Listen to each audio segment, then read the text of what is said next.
Okay, I'd like to call this meeting to order of the Urbanas Market at the Square Advisory Board. Can we have a roll call, please? Ms. Balahi, Here. Ms. Blaylock, Here. Mr. Kleiss, Here. Ms. Marlin, Here. Mr. Miles, Here. Mr. Shetty, Here. Ms. Welter. Here. We have a quorum. Are there any changes or addition to the agenda? Okay. Can we consider the minutes from the February 18th meeting? Is there a motion for approval?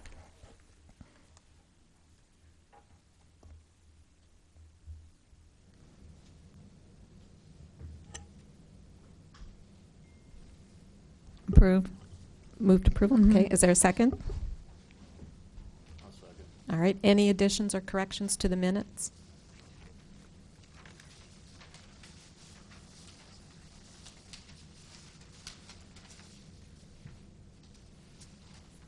Hearing none, all those in favor, please say aye. Aye. Aye. All those opposed, same sign. Okay, minutes are approved. Okay, we're at the public input portion of the meeting. If you'd like to speak to the advisory board, please come up to the table, sign in, and each person may speak up to 5 minutes. And I'll give you a 1 minute, or can you give a 1 minute heads up? Okay, thank you. Okay, so, hi. Thank you for entertaining us this morning, this afternoon. We have a few comments. The first thing is our farm is animal welfare approved, and something they put out recently is food labels exposed, and I'll leave a few copies here for you all to look at. And can you state your name for the record? My name is Wes Jarrell, Okay. for the record, from Prairie Fruits Farm and Creamery. So the reason I'm bringing this out today is that my topic is pretty directly related to these concerns that we have, because we know that honest farmers work hard to farm sustainably, environmentally, socially, economically, all that in mind. But too often now we're seeing a range of problems with both industrial agriculture and even other farmers sometimes misrepresenting their products and not really being transparent to the buyer, who deserves to know that, especially at a producer-only market, for example, that producer is in fact the place where it's grown. They know where it's grown, they can get an idea how it's grown, and be able to be confident in that as they buy it. That means they're more likely to come. That means they're more likely to pay what a sustainable farmer needs to succeed. We're also in Chicago, heard excellent presentation about how farmers at the farmers market need to be economically viable. That's a big part of sustainability. And we certainly would encourage you all to always be thinking about that aspect, as well as the other objectives that you're trying to achieve with this kind of program. So what I'm suggesting, and I'll leave a short document for you to look at, is to increase the rigor of the application review and the in-field review of the farms that are representing themselves as local. We don't have any other requirements, but I will say Leslie Cooper Band, my wife, is going to speak also. She'll talk about the application process at the Green City Market in Lincoln Park in Chicago, where she sits on the application committee. And there's some, I think, interesting and important dimensions to that. There are some great tools out there now. What I'm leaving you with is just a short set of suggestions about what could be done and how. We know it always costs money to do this. We think that we think that it's critical that it be done and done well. Inspectors could be people like the general ag instructors at high schools, or somebody who understands a broad range of agricultural systems, so they're able to evaluate both what's grown and also about how much is grown. Google Maps has excellent opportunities to actually look at aerial map of the place. That's, I believe, required by Green City and relatively easily done these days. The application process, the review process doesn't have to take part every year, but maybe every 5 years, something like that. And obviously, these are all decisions you all have to discuss and come to agreement on.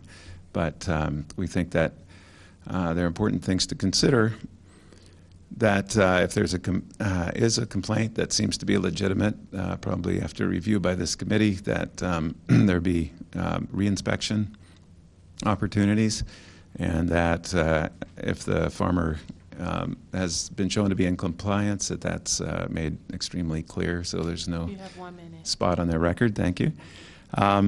And then finally, I think it's really important that if we go through this effort to do inspection and the farms are transparent and it's clear that they're doing what they say they're doing, that they have highly visible placard that they have to display on their table so that the customers can be assured that they have been legitimately inspected and that actually meet the criteria that the customer thinks they do, just by implication, because they're at this market. That's it. Thank you. Give it to Natalie.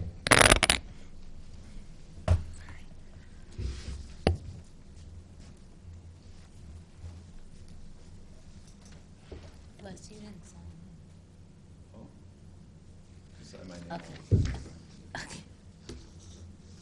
Hi, my name is Leslie Cooper Band. I'm Wes Gerald's wife and co-owner of Prairie Fruits Farm and Creamery. And I would just like to expand a little bit on some of the comments that Wes made regarding how farmers are selected and how the market could work towards greater transparency and assurance to the customer that that the farmers who are there are upholding certain standards. The Green City Market in Chicago is a privately run market.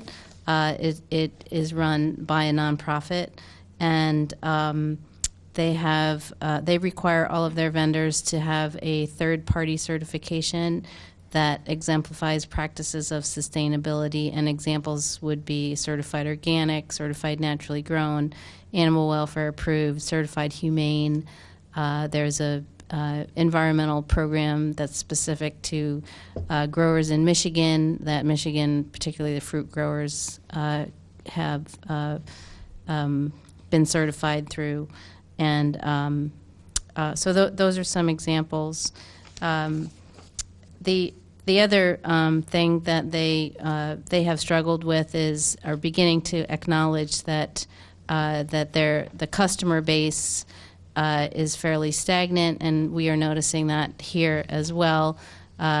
We are also noticing that our overall sales have started to decline over the past few years, and the Green City Market is beginning to acknowledge that their customer base can only sustain a certain number of farmers for different types of products, be it vegetables, fruits, meats, eggs, dairy, etc. The Green City Market is there are no crafts, no non-food items sold at Green City Market. They do have prepared food vendors, and there's a constant struggle of the number of prepared food vendors versus the number of actual farmers selling raw product. They're becoming increasingly sensitive to the potential conflict or zero-sum game in terms of consumer dollars and what they spend their money on, if they're spending their money more on prepared foods versus actual raw product, then that ultimately is detrimental to the farmers. And they're beginning to hold the prepared food vendors to a lot higher standards in terms of where they source their products, their ingredients for the products that they make and sell at the market. So they have to use food that Green City Market producers raise, and they're also the main ingredients in their recipes have to be sourced from local or regional farmers. So they're actually starting to look into the possibility of sourcing local grains for for the bakers, and there are several bakers at the market this year. That's a new thing that they're going to be exploring. And so as you work towards your strategic plan, I think that there's a lot of data that needs to be gathered before you decide what direction you go. I believe that you really need to take a hard look at both the new and established farmers at the market and get a clear sense of how they're doing. If the goal of the market is really to promote it as a farmer's market, then like Wes said, you really have to understand what is successful for farmers in terms of how much money they're making at the farmer's market. I know that you have already conducted You have 1 minute. a customer survey, but perhaps you need to expand the questions to get a deeper understanding of what motivates them to shop there, what they're buying on a weekly basis, and understand if there in fact is competition between the prepared foods and the raw product. As I mentioned, I think you should consider requiring the prepared food vendors to source ingredients from market farmers and make customers aware of where their ingredients are coming from. I think that the market should begin to evaluate the mix of products at the market and determine how many farmer vendors of each type the market can currently sustain with its customer base. And I think that other markets on the coast have already been experiencing these phenomena, and I think that you could potentially draw from examples from the coast to look at ways to support the farmers first. Thank you. Thank you.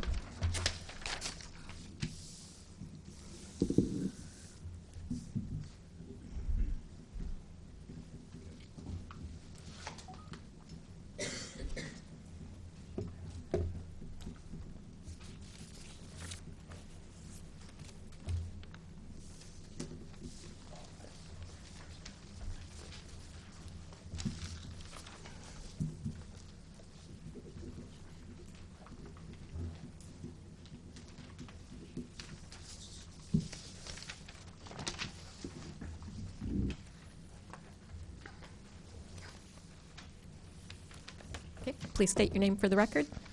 John Chernus from Blue Moon Farm in Urbana, Illinois. Okay, go ahead. You've got 5 minutes. Mostly what I want to say is written down, so if you can look at it later, but there's 2 sheets, one of my comments and 2 some data I pulled from the Urbana City website. Yeah, I think for the long-term sustainability of the market, the advisory board needs to begin voting on any future changes to the market structure or policies. I realize that these will be non-binding votes, but I think it will provide clarity, transparency, and legitimacy to how the market is run. I think I've spoken to maybe most of you about the recent price increase, and there was never a vote taken, but there seemed to be acquiescence, but it didn't really seem like everybody was on board. So I think it would help clarify those issues and make sure that either the city went against what the board wanted or vice versa, or everybody was in agreement. So I'd like to see the increase repealed until the budget is produced that warrants an increase in fees. These fees hit core vendors the hardest, and these vendors cost the least amount to manage.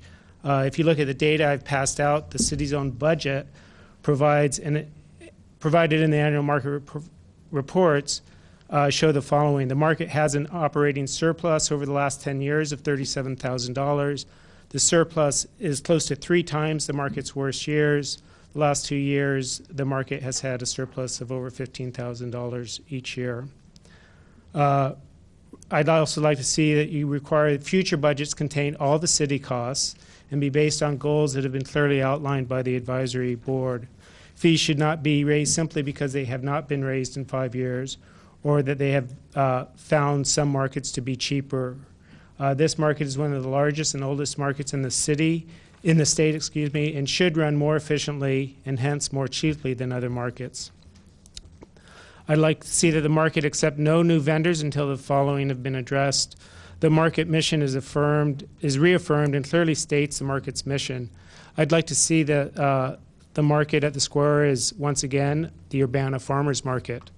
This simple change would add much needed clarity to the market's mission. Market success should be measured by the value and volume of locally produced farm products and the economic sustainability of the farmers producing these products. Data provided in your handout shows the following. There has been no growth in the overall number of farmers, but a doubling of food trucks. Market attendance is down. We do not know what months the attendance is down. We do not know which types of farmers are succeeding or failing. We do not know if the market can accommodate growth.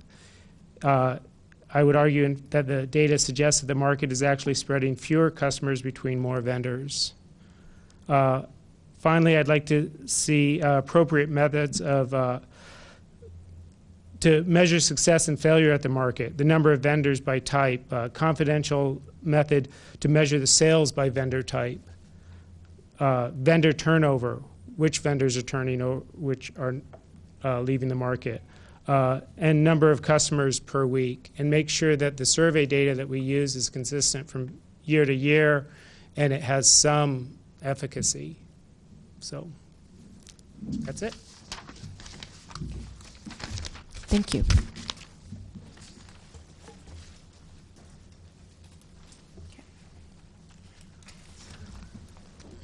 Hello, please state your name for the record.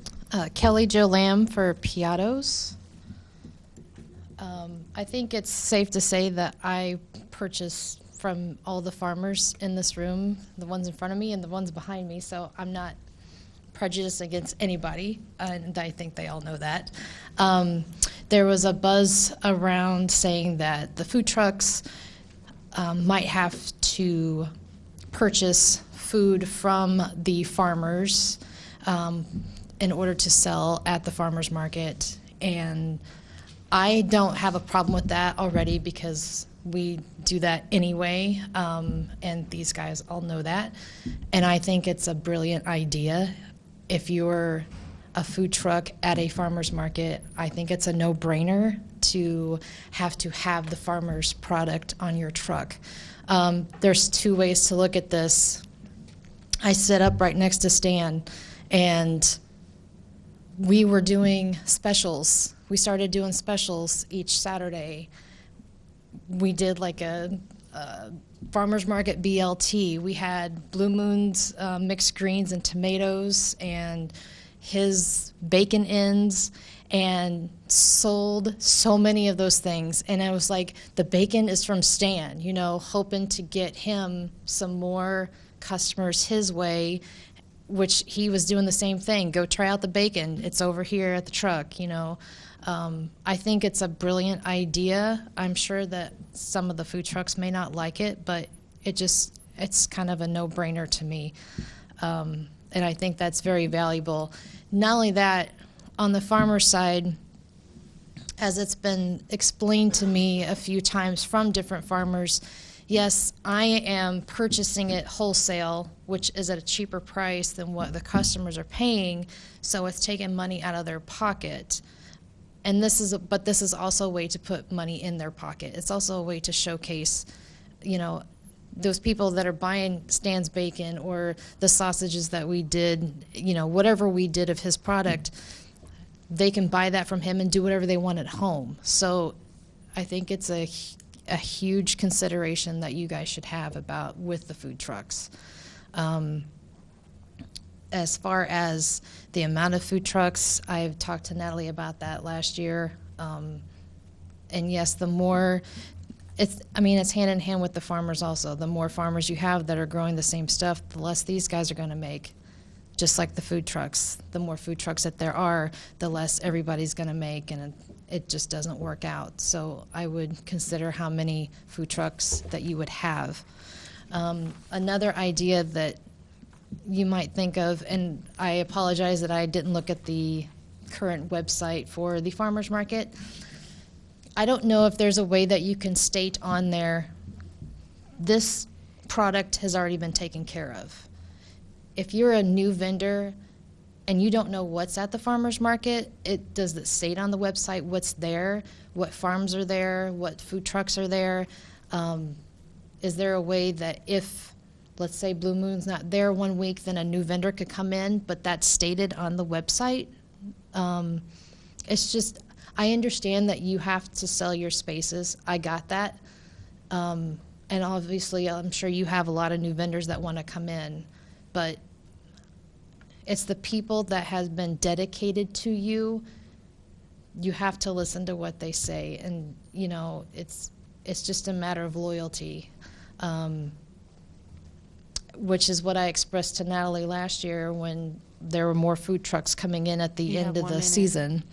And it's like, what's going on here? We've been here the whole time, and now we've got new people, and it's taking our money away. I don't know if there's something you can work out with that. You know, if somebody's not going to be there, have that date open. If you're a produce vendor, you can come this date, you know. I don't know. I know you guys got to do your job, and we've got to do ours, so that's it. Thank you. Does anyone else wish to address the advisory board?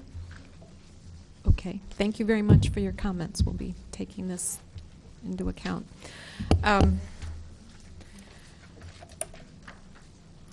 Next item on the agenda is communication, staff communication. I don't have a staff. Ooh, can you hear me? I don't have a staff report for today. Okay. To save time to move right into the Okay. exercise for the strategic plan. Okay, so the main Yeah. focus of the meeting today is the Market at the Square strategic plan exercise in an effort to update the strategic plan. We're going to be moving upstairs to the executive conference room where that room is set up to do that. The meeting is open, so if members of the public want to come upstairs, that's fine. The participation in the actual activity is limited to the advisory board members. So with nothing else in front of us, we'll move upstairs to the next part of the meeting. We'll move on to item 6, which is our strategic plan update. And I'll turn it over to Deborah. Deborah Kavanaugh Grant. Or Deborah. I'll start really quickly. So I thought we'd start with the role of the Market Advisory Board, just as a reminder of why we're all here today. I put together a binder so you wouldn't have to keep printing out all of the documents that I send you week to week.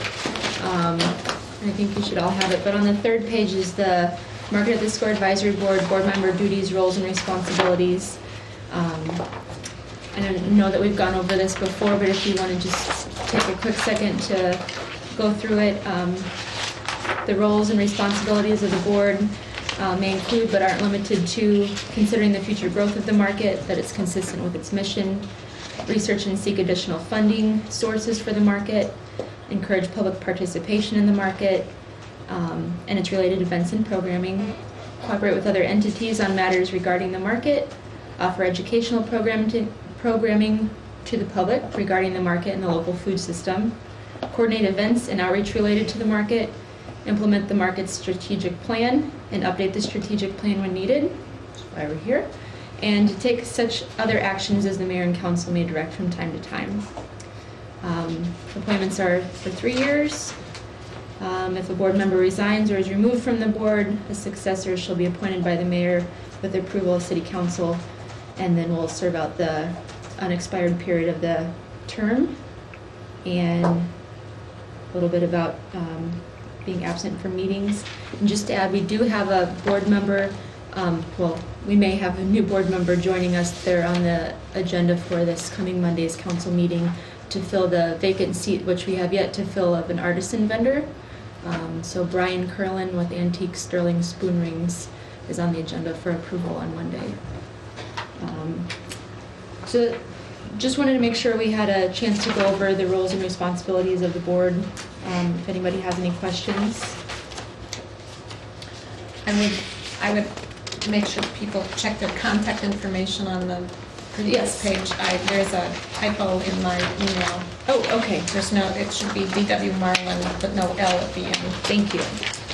You have just one. And one N in my name, too. Yeah.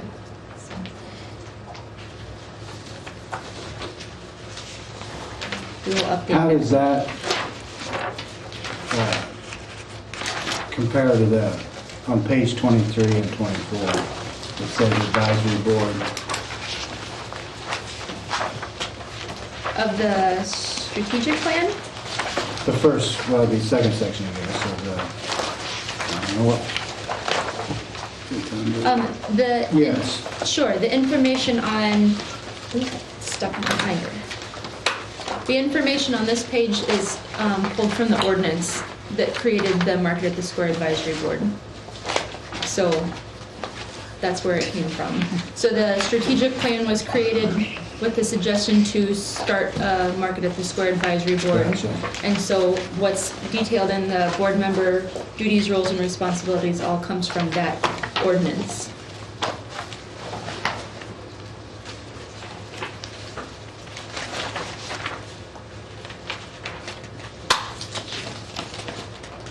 So if there aren't any other questions about that, I know we've talked about the strategic plan at previous meetings, but just as a quick reminder, Community Development Services began the strategic planning process for the market back in 2010.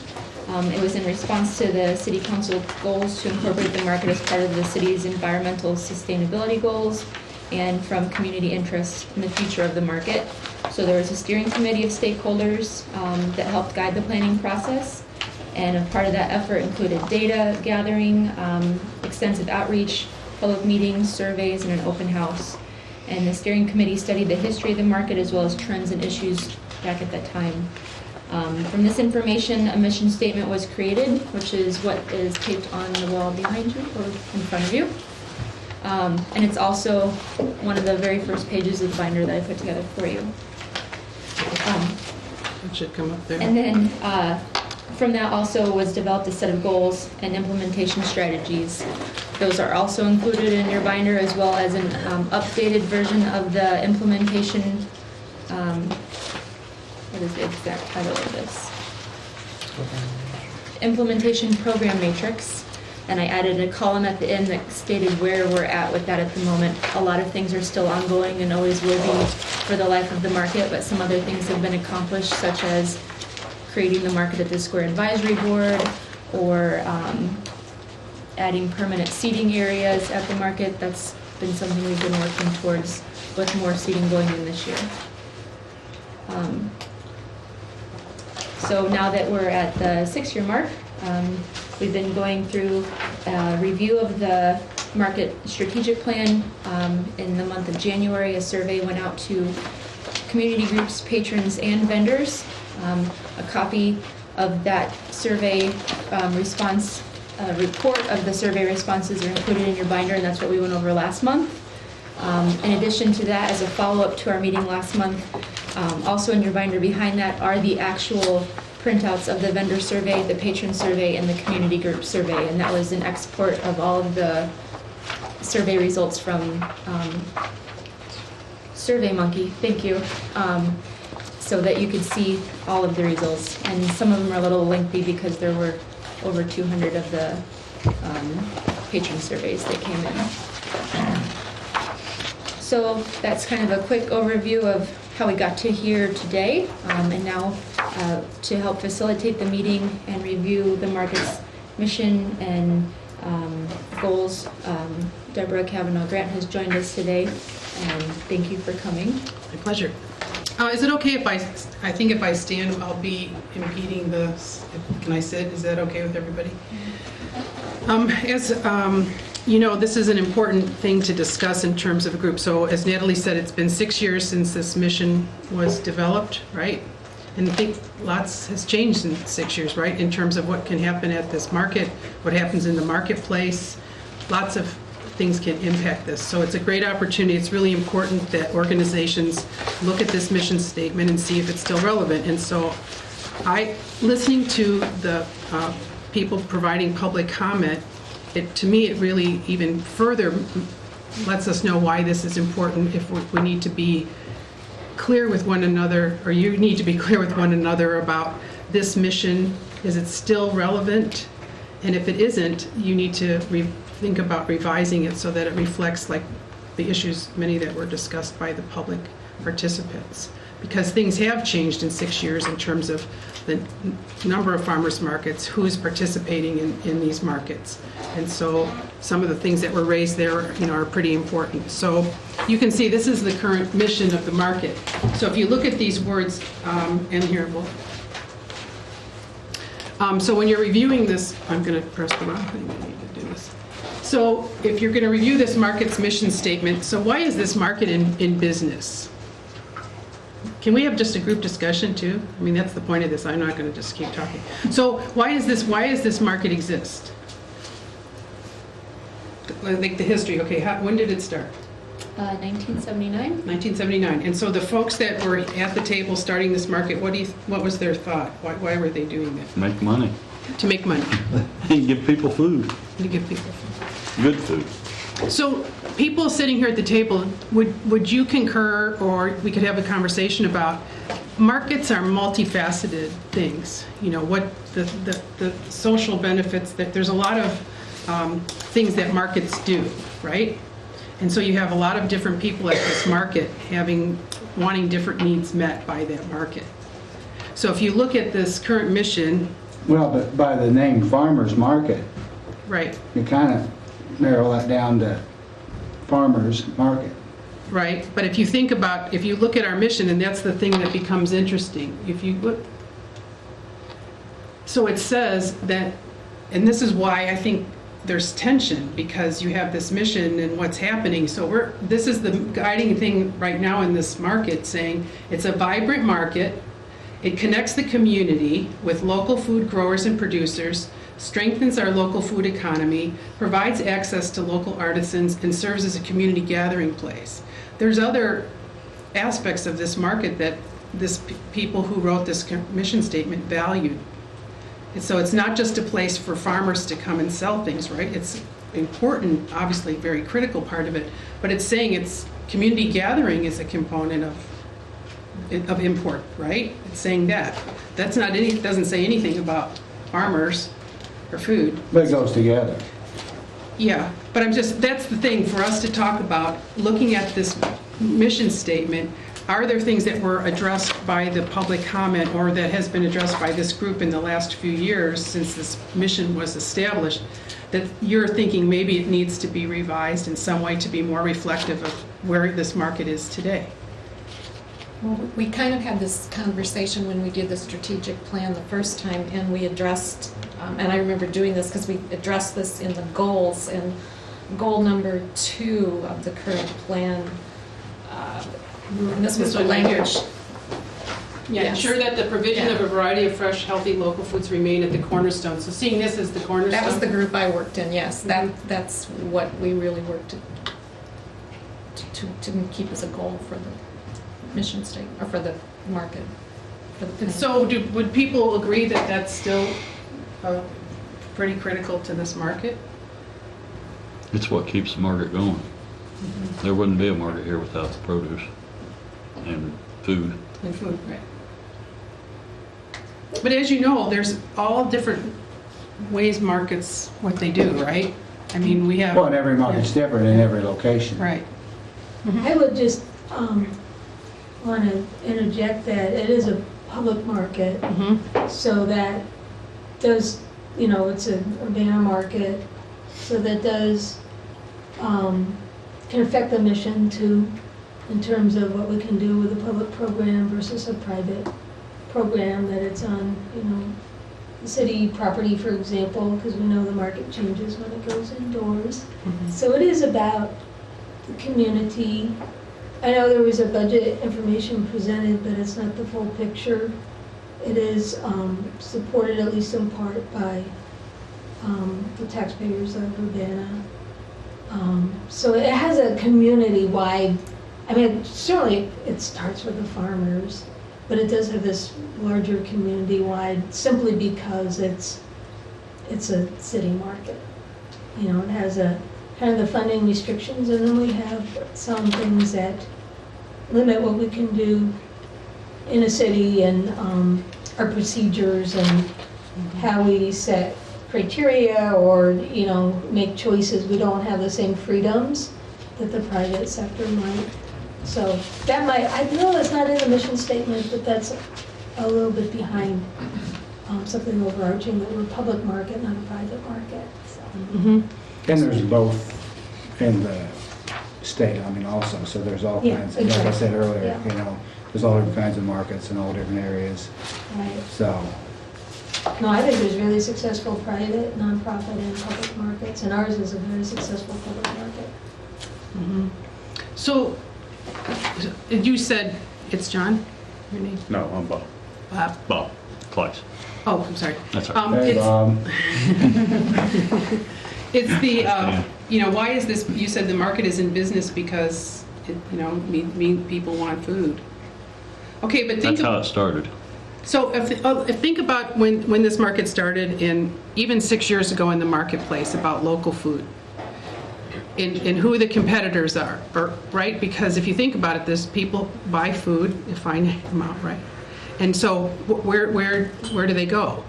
So there's You a mean lot of competitors, what do you mean? right. Well, so just like local food, you know, where I live near Springfield, there's lots of grocery stores now who are doing it. They even set up all these kiosks with signage that this is from this local foods. They have all these signage throughout the store of all these local, you know, items. There's that. When you first started vending at this market, was the marketplace that robust in terms of the options where people could buy local food, right? No, it wasn't. Right. So do you sense that, so this market fills these needs, but consumers have a lot more options now to go and buy these items. So can consumers come to this farmer's market and on the same day, can they walk over to where I had lunch there, I don't get a chance to go there very often, to the co-op and buy the same things they can buy at the farmer's market? Is that true for some items? Right. True. And we understand that. That's why we look this over. Right, and then maybe I can go to a restaurant and I don't know the food scene here in Champaign, but I'm sure there's a lot of restaurants that source food from the vendors at the market. So if I want to eat it prepared in that way, I can go to a restaurant.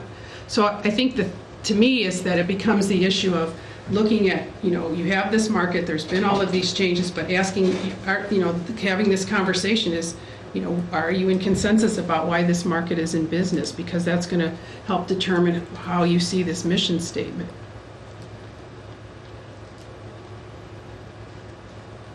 So having an opportunity for people to buy food, right? I don't think it's changed. Okay. I mean, that part of it. The market has changed. I mean, not this market, more farmers markets, like you say, more opportunities to buy from other places, which can stress the vendor's income, you know, when there's other options, because there's less people coming. And that's not going to change. You know, that's going to keep growing with more markets and more options. And so the market's going to be shrinking. So we need to figure out how the vendors can be successful in that environment. That's my take on it. Okay. And be authentic, because that's something that we have. I don't know if Wes or Leslie or John, but they talked about the certification process. Because when people come to the market, it's got its own, like you said, the social part of it. People will come, and it's an event kind of, but they want to know what they're buying is from the farmer across the table. Because once we lose that, then we lose that edge. Because they can't go in common ground. They can, but not as easy, or a Snooks or whatever. So that's the edge we got. So we got to consider that. Okay, so that's really important. So it's not just the food; it's the way that people can access the food, right? This is the only place that, that's not a true statement. This is a main place that customers can go and talk to the farmer face to face and pay significantly cheaper than going to Common Ground, significantly cheaper than Strawberry Fields restaurants, and get their food there. So they can talk to the farmer, it's cheaper for them, and they can get local food from multiple people that might not sell at those other places, the same place. She hit on that relationship. Right. It's that relationship they can get that they can't go in common ground unless they see the picture of me on the wall sitting on a pig or something. I mean, you know, so that's valuable. And you talked about the social aspect. That's the social part of it too. Right. It's that connection to their food.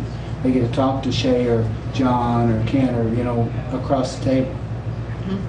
No, I think that's really special. important. Yeah, that's obviously, I think that's Niche, why. whatever you want to call it. I don't Right, like that right, word, right. but- So in terms of the niche that this is filling, it's just, what you described, where people want that, they want a connection to their food, they want to be able to talk to the people that produce the food. I consider it like a dating game. They come out and they get to date different people and talk to them, and and they pick the farmer or the person, the vendor that they like. It's up to us to schmooze them. So I'm going to ask Leslie, can I talk to the people that are sitting there? Not really, like the audience people? I can only talk to you, right, technically? As far as I'm concerned, you can talk to him. I mean, I didn't know because we have guests, and I'm at No, my I allowed. mean, if we've got some experts here, so Oh, okay. why not? They're a resource. So, I don't know, Leslie did a really great study of rural farmers markets. How long ago was that, 10 years? A long time ago. So, I mean, would you say, Leslie, in terms of, the markets, my reading of some of the literature is that only about 1% of the population shops at farmers markets. Is that too low, or would you say more? It's probably less. Less? Yeah. You mean total population? Yeah, so if you think everybody that has to go buy food, it's a very small number of people that really shop at farmers markets. So to me, I guess this question then becomes is this the role of your board and your market? Because we just read what your responsibilities were as board members, and it talked about getting the word out of this market and doing all these kinds of things. You have this very unique opportunity here to do this, but really 1%, or as Leslie said, maybe less of the citizens of Urbana and the surrounding area are coming here. So is there a way, we're talking about issues of, farmers aren't feeling that they're, making the money that they need to make, but how could we maybe this market could get more people coming to it? So is that an issue? I mean, are we maxed out? Yes. No, people aren't interested in coming anymore? It's always going to be that little small amount? We're constantly hearing that there's not enough parking. We're constantly hearing that there are so many people that attend. It's, people are having to fight their way through a crowd. People are staying in aisles and talking. On days where we have Sweet Corn Fest, people are hitting the market to do something before they go to the Sweet Corn Fest. They're not buying anything because they're going to the Sweet Corn Fest, so they're standing there. So there's a lot of people on the community gathering place that are blocking customers who are really interested in purchasing things. I constantly hear that at the Tuesday market, is that thank God this is here because I can actually get through, there's parking, I can get through and buy stuff. There's not enough commerce. The commerce piece is down, but not the people. Right, exactly. I always found it interesting on nice days I sell less because they socialize. Rainy day they come in, they buy, they get the heck out.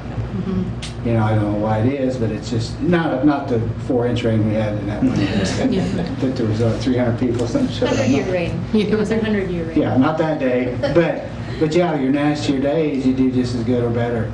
It's people like Shay said, they stand in front of your table and talk. It's like, can you go on a little bit? Because I got people wanting to get up here. I'm not saying I don't know what I'm saying about that, but I'm just saying. Can I say something? So that just states what Shay just said. You're trying to grow the market here in Urbana, and even Bob over here said it, because I asked him what market he was doing, which was Wednesdays, but he just said, I think the Tuesday market's hurting us. I'm glad the Tuesday market's here, because it's in Champaign and it's not wall-to-wall people. So it's a vicious cycle, Yes, you want more people at the Urbana market, but now that the Champaign's got their market, it's, people that live in Champaign are going to Champaign. They're not coming to Urbana because they know that a lot of the vendors in Urbana are in Champaign. So do you have data Pardon? Are there the survey data? Did you actually ask your patrons if they're going to other farmers markets? I didn't ask them about the Champaign market, it would pretty much be the Champaign market. And that's, in your opinion, going to continue? Yeah. This will be our first year to do the Champaign market. We didn't do it last year because I waited and asked other vendors how it went, and they said it's obviously not as busy as the Urbana market. It does have potential to get up there, once more vendors are getting in. don't know. But how many food trucks would be there? They are requiring that we sell 20% of our menu from the farmers at the vendor. Yes. Wow. I have two questions. The first, how are they enforcing that? How are they enforcing it? That the food trucks require the 20% source local? I don't know how they are enforcing it. I asked them what are the farmers that are going to be there. Because I said we already do that, but we will have to adjust our menu. They said that the food trucks that sell product from the Champaign vendors will automatically get in. If they have a food truck that, let's say, Stan's not there on Tuesdays, but they're still supporting local, even though those farmers are not there, they'll let them in. But I'm not sure how they're going to guide that. I don't know. And that's something I can ask them. Springfield had in their rules that Springfield had in their rules that they got to provide the documentation, sales receipts and stuff. Yeah. I had one other question, and this was just to clarify that I've overheard this afternoon folks talk about a decrease in foot traffic at the market, but then I've also heard folks talk about there being too many people at the market, they're just not buying. So I just wanted a better understanding of what that meant, because Decrease in shoppers. so it's a decrease in people shopping, not necessarily bodies being at the market. Okay. I think And there is in here on one of the pages is a list of our patron counts over the past few years, right? I don't remember which page it's on.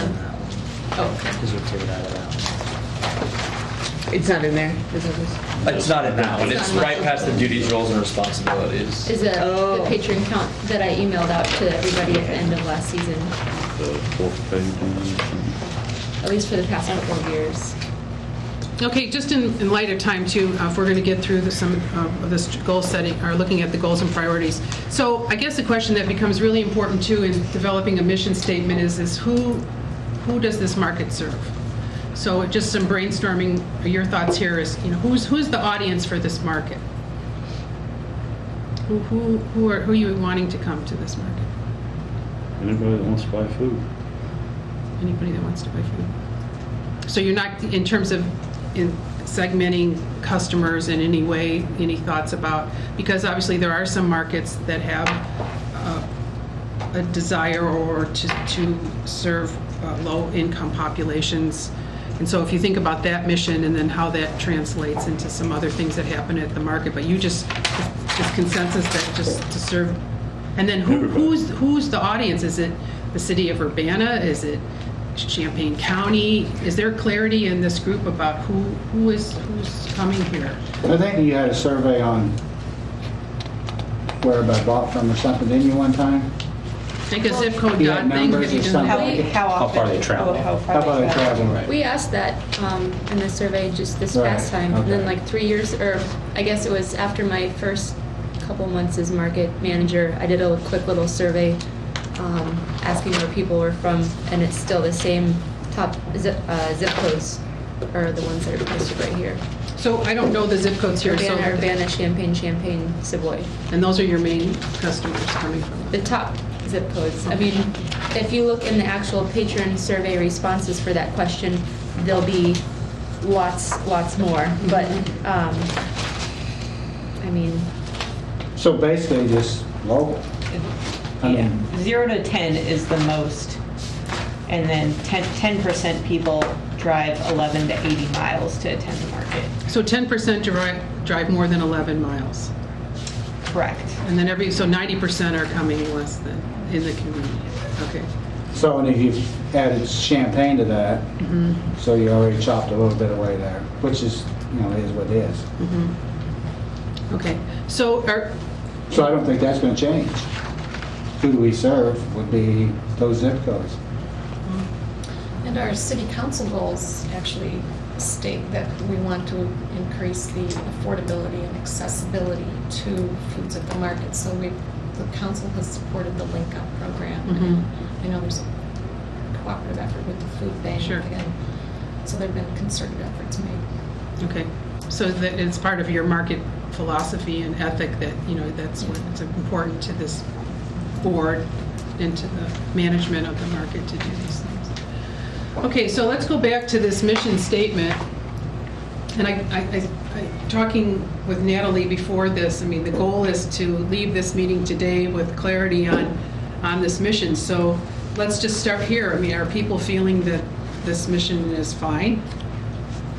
If you were talking about making changes to it, what would those be? Is there anything that people feel would need to be added to it to 6 years after it was developed that isn't in it now?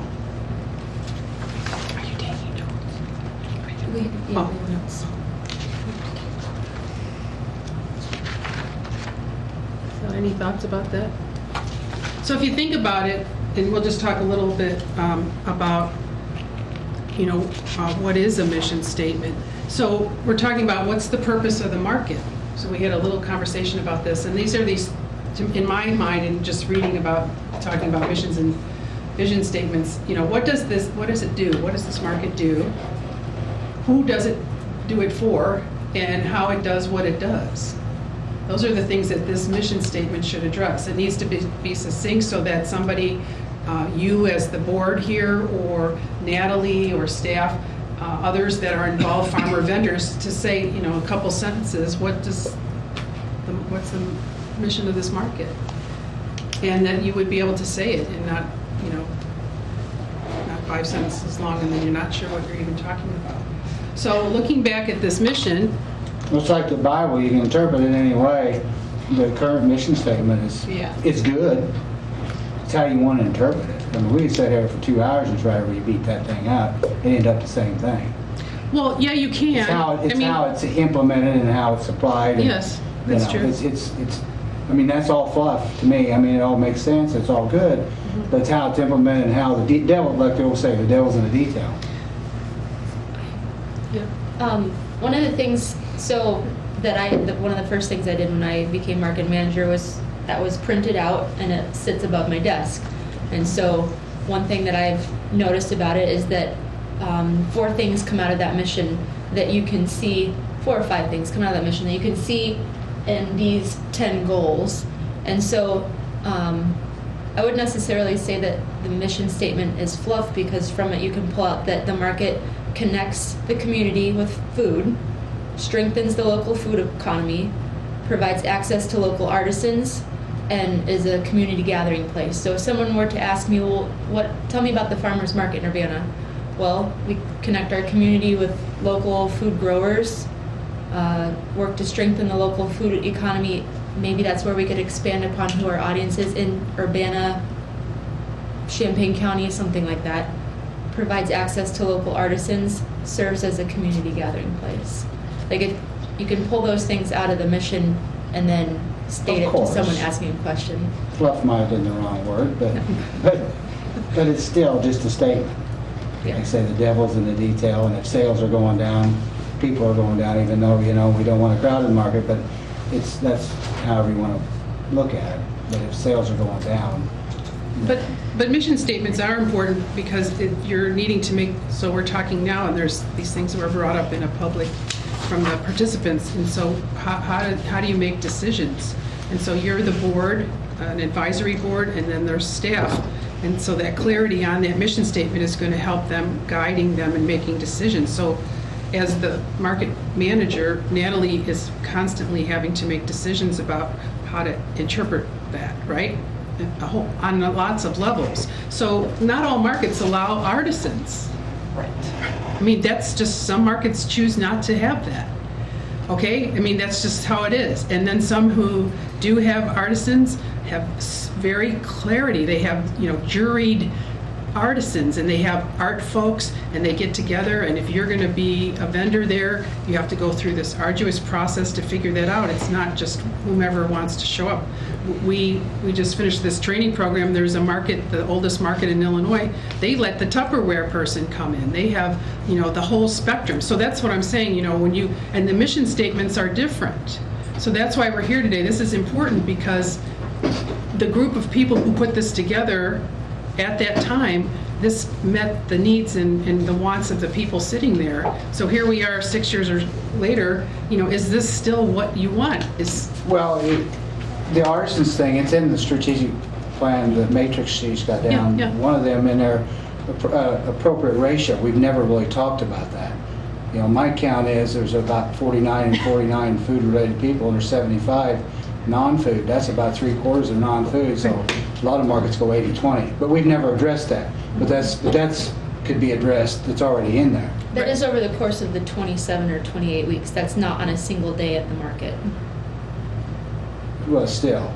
So what is your ratio on a single day? Do you have a sense of that? Like how many food vendors to artisans? I'd have to look at our SNAP reports, because we have to submit all that information to our SNAP folks. And it varies from Saturday to Saturday, as you know. Oh, At the beginning of the season, we don't have the peaches and the sweet corn and that kind of stuff, so there's going to be empty space or a few more non-perishable items out at the market. On that mission statement, one thing just comes off the top of my head, if you want to change it, put in there somewhere economic viable to farmers. Somehow put Okay, that see, in there. that's the thing, so that's why, Stan, I know you didn't mean it like fluff like that, but that's the thing. I did. No, you didn't. I had to explain to me. I get it. So, but I mean, if that's something that we just got done talking about, we went to a conference that we learned all about it. If that's something that resonates with people sitting here in this advisory group to say, could we look at revising the mission statement to say that to preserve the economic viability of the people that are the farmers that are here? So I think that's why the local food economy is there. That's how I read that. Because it is about the viability and the sales, and there's all different types of players in the food economy. So that's why I think that's in the. So you think it's in there, but I don't know, would the farmers agree? It's a strengthen the economy, but that's maybe different than I don't know. I mean, that could be reworded, I suppose. Yeah. But I think that's what it's I think we'd about. have to have the word farmers in there. I disagree, because if we're talking local food economy, that could mean any food truck that isn't using food produced by local producers. That could be, I went to Schnucks and bought 99-cent eggs off that's not growing your farmers at all. That's hurting your farmers. Mm-hmm. So this is why we're here this afternoon, to just get your feedback about, how could this be revised? Because I heard a saying somewhere that the farmers aren't successful, the market's not successful. Mm-hmm. And I also think we should make a decision about community gathering place. If we want it to be a community gathering place, then we could consider cutting back vendors to having like some of the public input people were saying today. We've got too many Swiss chard growers. Don't accept anymore.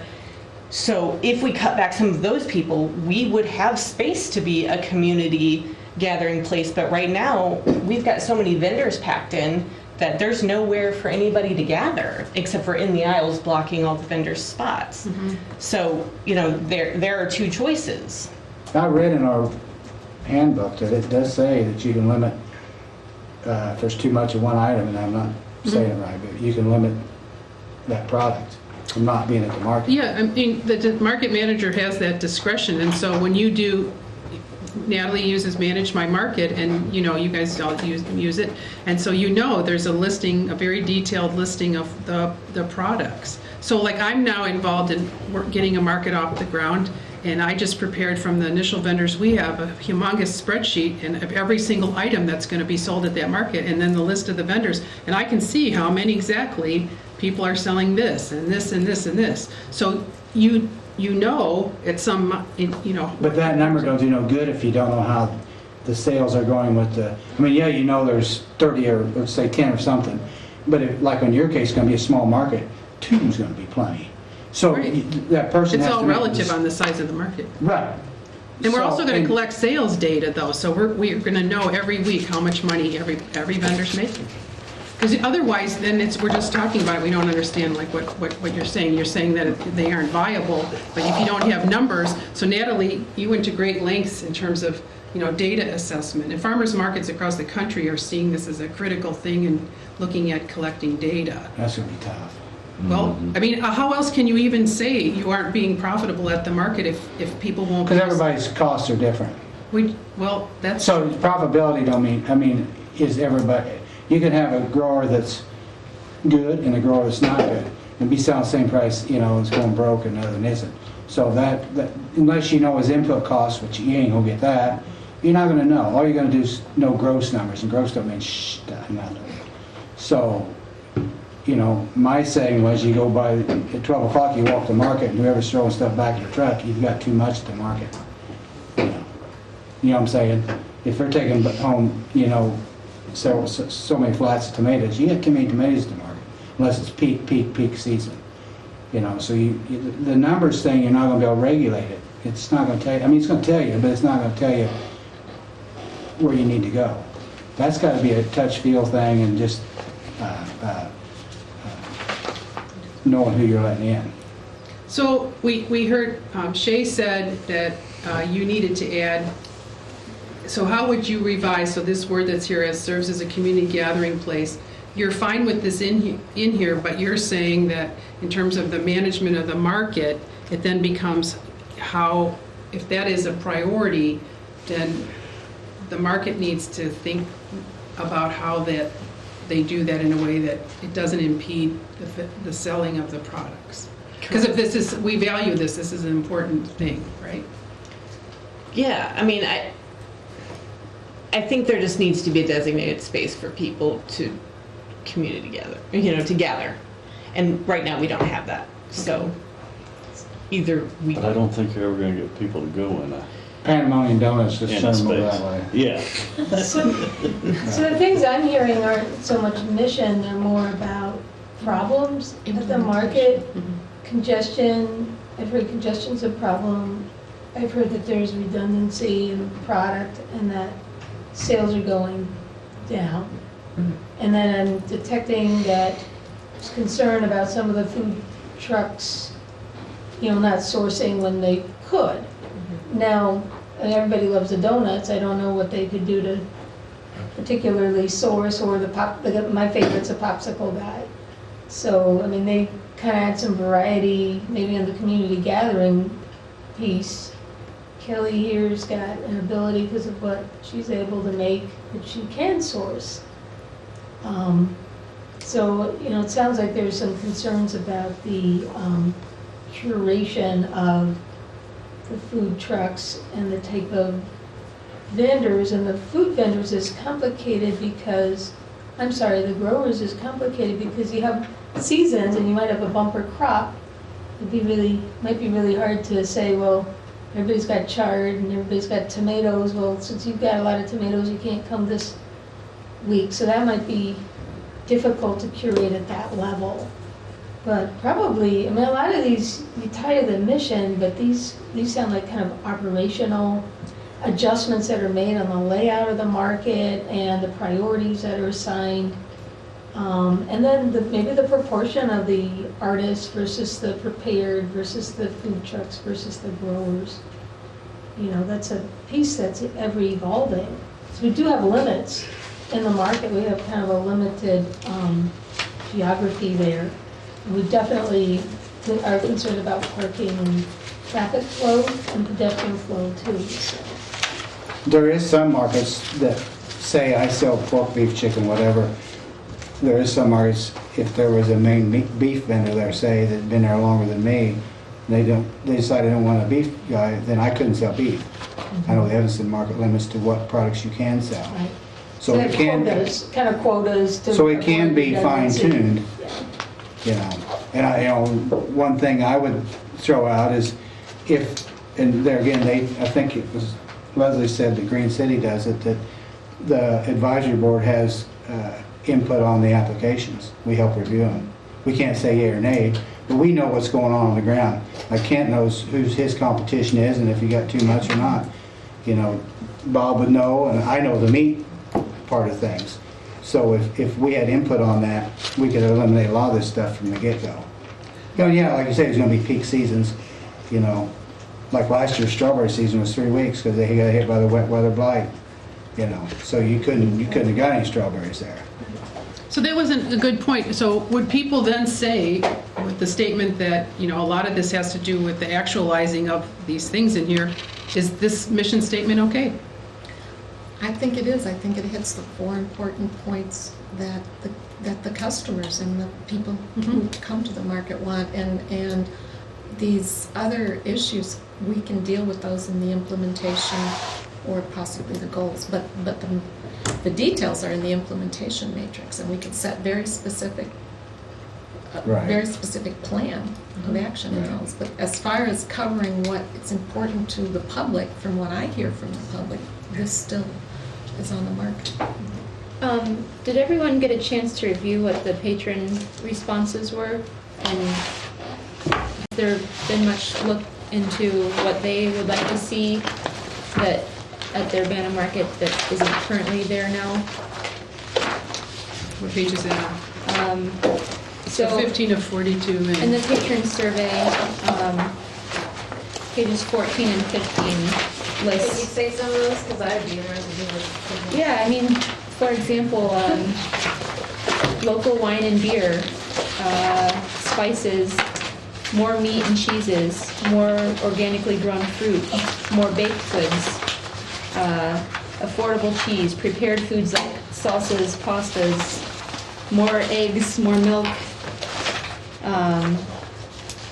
more meat options, maple syrup, more dairy, more seating area, more shade, more entertainment, longer hours, more variety of fruit, more meat vendors. Yeah, let's take the meat vendor thing. So define. I didn't. No, I know, but that's something I know. I just thought it would. So what do they want? Elephant?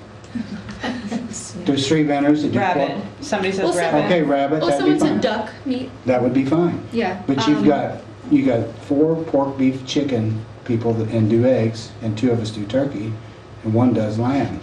It's saturated. I'll just tell you right now, it's oversaturated. We need to get rid of somebody. If y'all need rabbits, come down to my place. So that would be a niche market that somebody could do. Duck would be a niche market. But the thing is, because we've tried, there's not going to be enough money in it to be successful. That's all you're going to do. They just can't, because the rabbit, just trust me, the numbers don't work, because they're not big enough.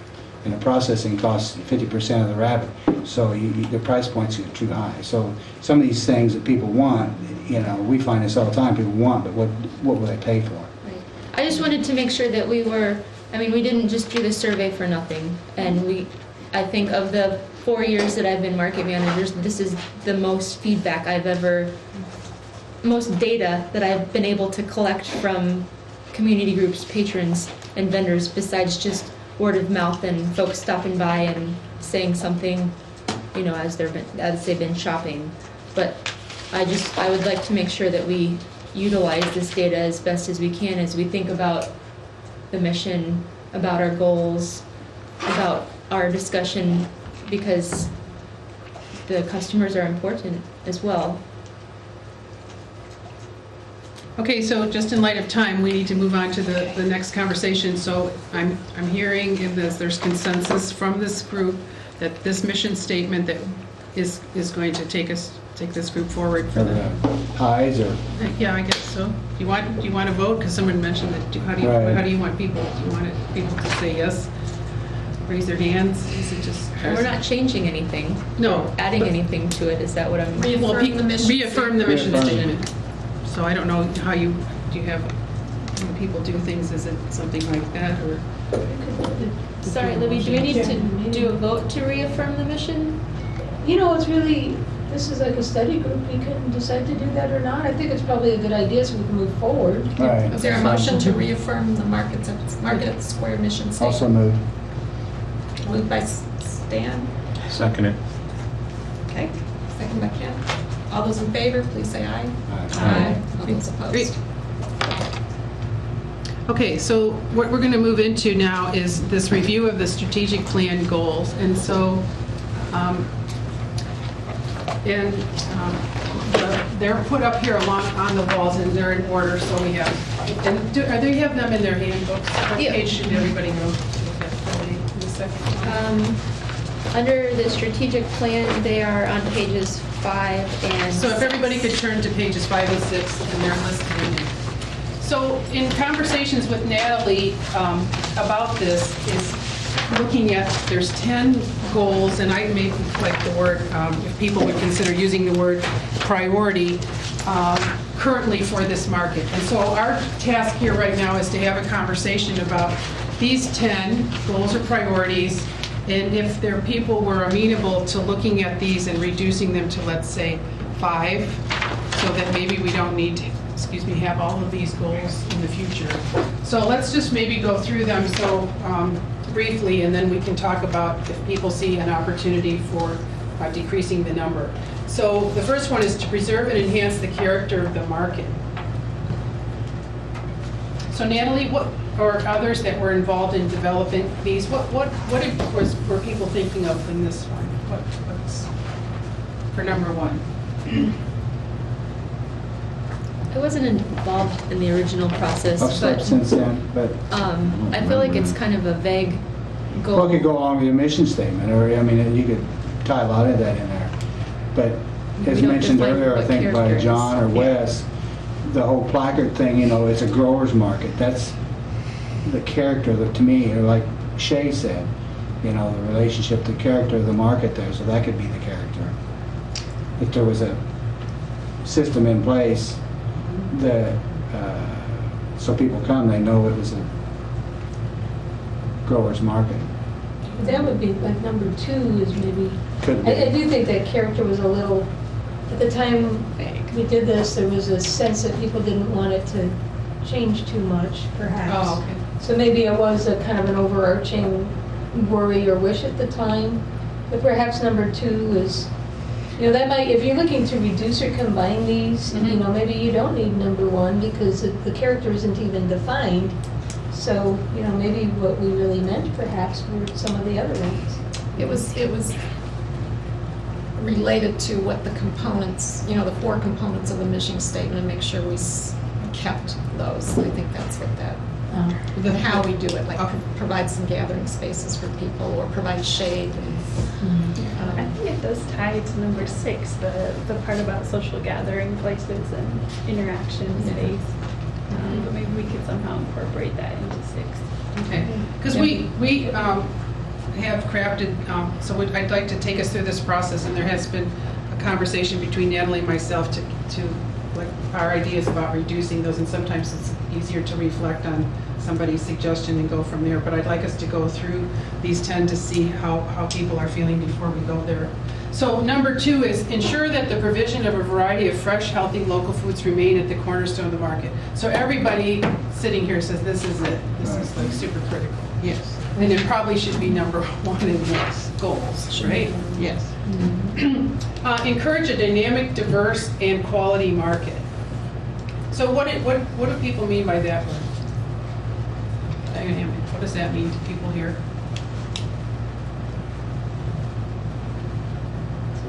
Choices. A lot of choices? A lot of choices, it's vibrant, there's high quality things, it's not like flea market or something. In one of the public surveys, because I was stupid, I thought diverse meant produce. They meant we need diversity in our vendors. Right, Natalie? Was I right about that? There's been One of the public comments, I mean, if you want to go by public, they wanted more African American vendors. So diverse could mean that. Yeah. But how do you do that? So that's a word that means in terms of. A lot of things. It's like I told you about the Bible. We can interpret this stuff all day long. But that's the thing too, when we have concurrence on this mission statement, and so this is important for you as this advisory board, and for then the people then who on a day-to-day are managing this market, so that there needs to be some clarity on what these priorities are, right? I mean, just, it helps people have, you have jobs as farmers, you have priorities right on your farm, and then you work towards them. And certain years, you have issues that come to the fore that, you really want to attend to. So it's the same thing for Natalie as a person, daily managing this market. She needs to know, like, what do you see as the... Okay, then one of those, I don't know which one it would be, needs to be economically viable for the farmers that attend the market. But I don't know which one. So that would be a new one, maybe. Probably new. So could you say that again so it can get captured, Stan, for our notes? You'll have to. Yeah. Well, That it's economically viable for the participating farmers. The market provides an environment that's economically viable for the participating farmers. Should we say farmers or vendors? Vendors. I would say farmers. Farmers, yeah, thank you. So we don't care about the viability of other types of vendors? It's a farmer's market. Yeah, thank you. It is a farmer's market. And they're choosing to come to a farmer's market to sell a sweater or a cap. But is there But the mission economic statement- development as equal or in importance? I mean, in a way, it's sort of this incubation opportunity for small businesses to just try something, and I don't know. I mean, obviously, farmers market is the number one priority, but making opportunities for other small businesses is an aspect of the market. And it is disregarding that part of the mission statement for other local artisans. Maybe this conversation farmers market. We might be have Farmers market is the staple of Brian it. And then we as an can, artist. the devil in the detail, we can say we need 80-20 mix, and it is what it is. If there's 20% new people, then that is what it is. So, It would be very different if it was just a farmers market. It would be a different experience. It's more than just a farm, it's got more. And I think hopefully the goal is that it adds to the food. That it adds to the farmers market component, that you have all this other stuff. That's why it's a bigger draw. but like Bob said earlier, the mainstay is the produce and the other food things. And if we're not making money, we're not there, then you've lost the market too. So it's kind of a chicken and egg thing. Yeah, no, I If think people come and they've got $20 to spend, we as growers and farmers want to see a larger portion of that, $18 spent on food and $2 spent on something they want to buy a gift or something like that, which would then fall in with the artisans. And I think people are going to buy farmer stuff weekly as they're buying gifts or those types of things, not weekly. They're not probably buying bags or notebooks weekly. What you really want is for them to spend more money than they planned on. But that don't work. Just trust me, it don't work. They come with a certain amount of dollars. Works with me. Yeah. So, okay, we agree with this. This, this is, we talked about Natalie, in terms of this number 3 here, merging this into something else, right? This was. How about this one? Promote the inclusion of stakeholders in the decision-making process for the market. See, that one kind of happened with the advisory. We didn't have the advisory board came out of the strategic plan. Right. So that was like a goal that we had, Right. which this is now allowing us to fulfill. And there's where I would say somehow worded, or maybe it's in the strategic plan or the matrix that you do, that the vendors or the advisory board has will review the applications, because then we do have more stakeholder, more decision making here. Because I think that helped the market out a lot anyway. Okay, so How you would put that in there, I don't know. So the people that were involved in getting this advisory board, so these priorities and goals were set 6 years ago. This didn't exist. So in that time period, by putting that in there as a priority or goal, then this was developed, right? Is that what Correct. happened? So does it still need to be in here, or does or does it need to be reworded? Or Stan, I hear you saying that it already exists. So do you have to do an articulation of more clarity on its role? Right, probably. Of the board? So maybe this could be one of the steps we take in order to fulfill the goals. So of the goals that we come up with, I'd like to see some bullet points as a staff person underneath that of how we can work towards achieving that goal. So if one of our goals is to encourage a dynamic and diverse quality market, in order to achieve that, your recommendation would be to include the advisory board in the application review process.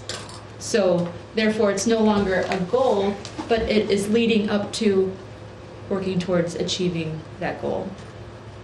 And also then they would be involved in the budget process too, or on a yearly basis. And then you have to remember too, you shared with us, this is run by the city of Urbana. Yeah. So it's a unique. Figure out the application review, and you're looking at your competitors, and there's a possibility. It's public knowledge though. No, I'm not saying that. I think. So I think the proportions, but I think we might run into problems, ethical problems, or some kind of legal problems with. I mean, then you wonder who's running the market. Is this? We don't have a vote in it. Right. We just help review it and make recommendations. So we don't have a vote in it. We just make recommendations because it's impossible for the market manager to know everything. She can't. She don't know nothing about meats. I mean, the details in it because she's not involved in it. I know, but you know what I'm saying? Yes. Or the produce or what Bob does or what Kent does. That just remains to be determined. And in the budgeting, that is something, and even the role of the advisory board that was set by the council by ordinance. This is a council mayor, and then the council adopted the ordinance, and the mayor makes the appointments, and then the council will affirm the appointments.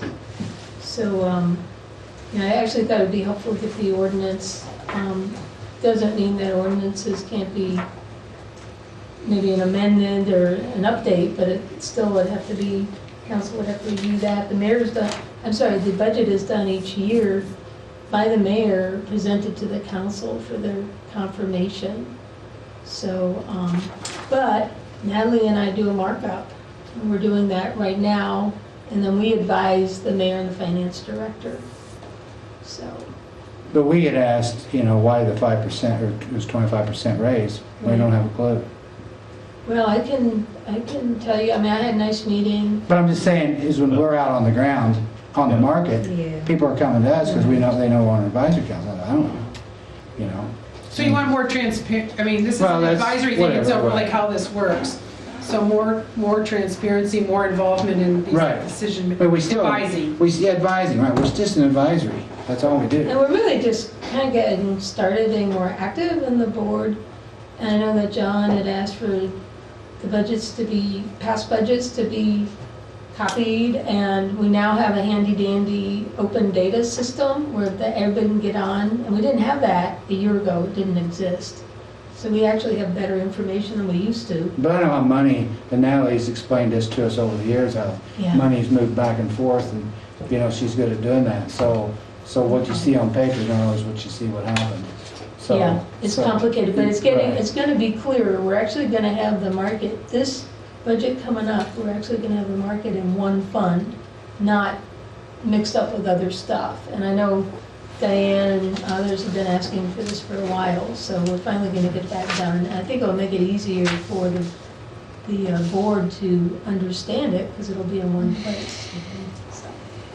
So this number 4, I mean, I think, in my opinion, it was written more to reflect what 6 years ago. Right, exactly. So what do you? This isn't really. Not if you change the other one, no. Yeah. Okay. Because at that time we had nothing. Number 1 and number 4. Well, we'll just put like little X's there and it sounds like it's more the role of the board now, like that could be included in the definition as well.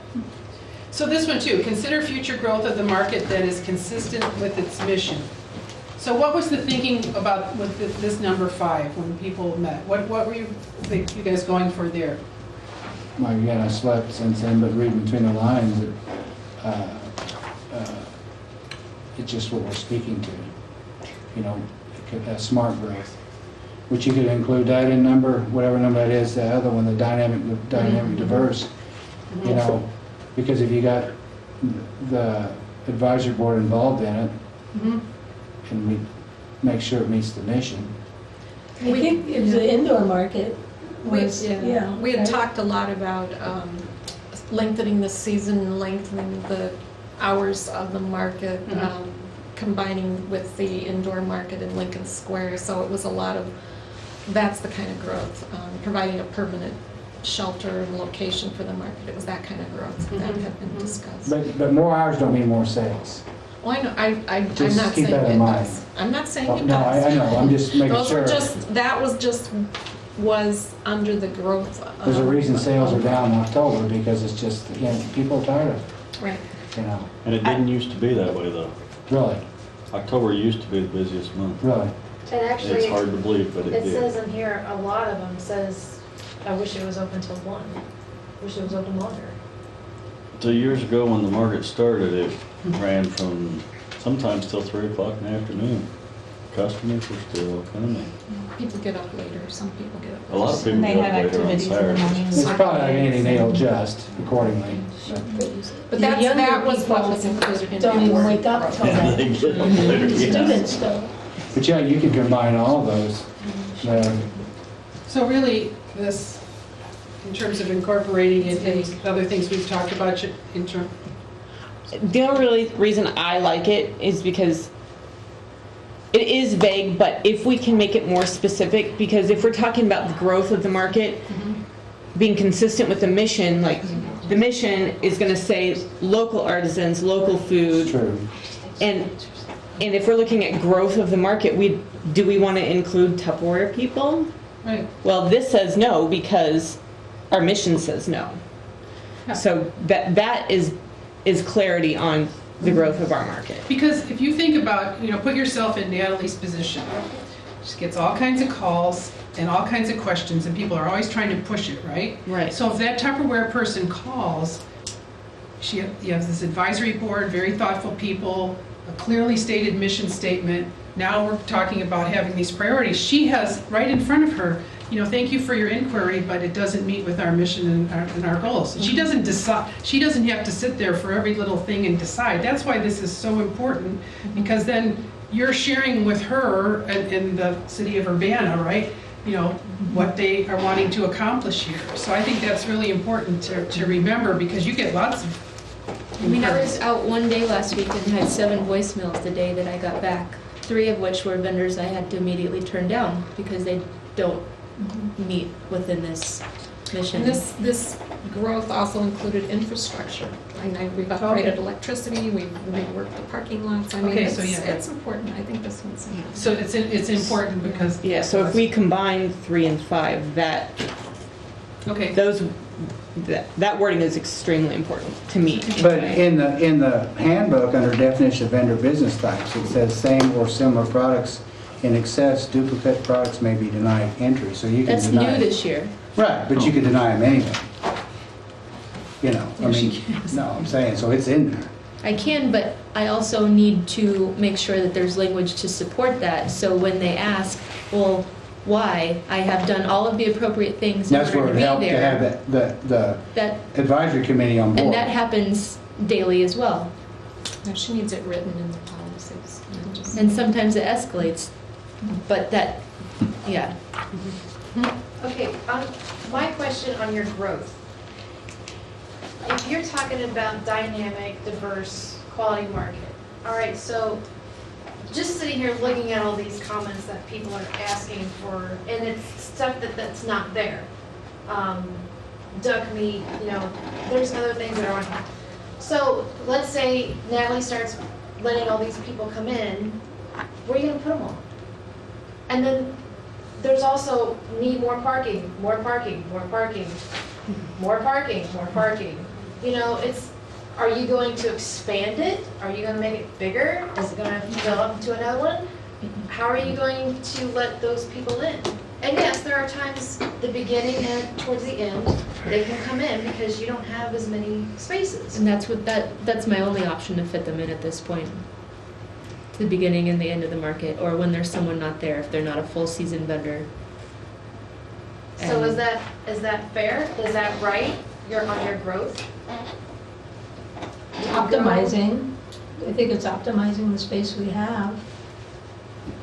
You know, so at least you have a full market each Saturday, no matter how it's laid out. Because people tell us, staff, when we're up there, there's so many spaces. Are there not enough people?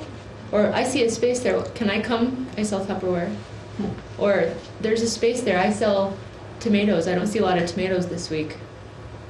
I mean, we get that kind of feedback where we're at. That's different feedback than you guys get. But we all get lots of feedback. Right. Whoops. Okay, let's go to this number 6. Well, can I back up and ask Of course. one question? Yeah. Mhm. So then how, you say you get calls all the time, so how do you decide who can and can't come? I mean, just, I tell them to apply. I tell everybody, just apply. That way I have so all then their the information. application process would have to take care of itself? Yeah. If the advisory Now, if they sell committee was up- Tupperware, or if they're Well, if they from, don't like, meet the mission idea. I had 2 farmers today call me from Indiana.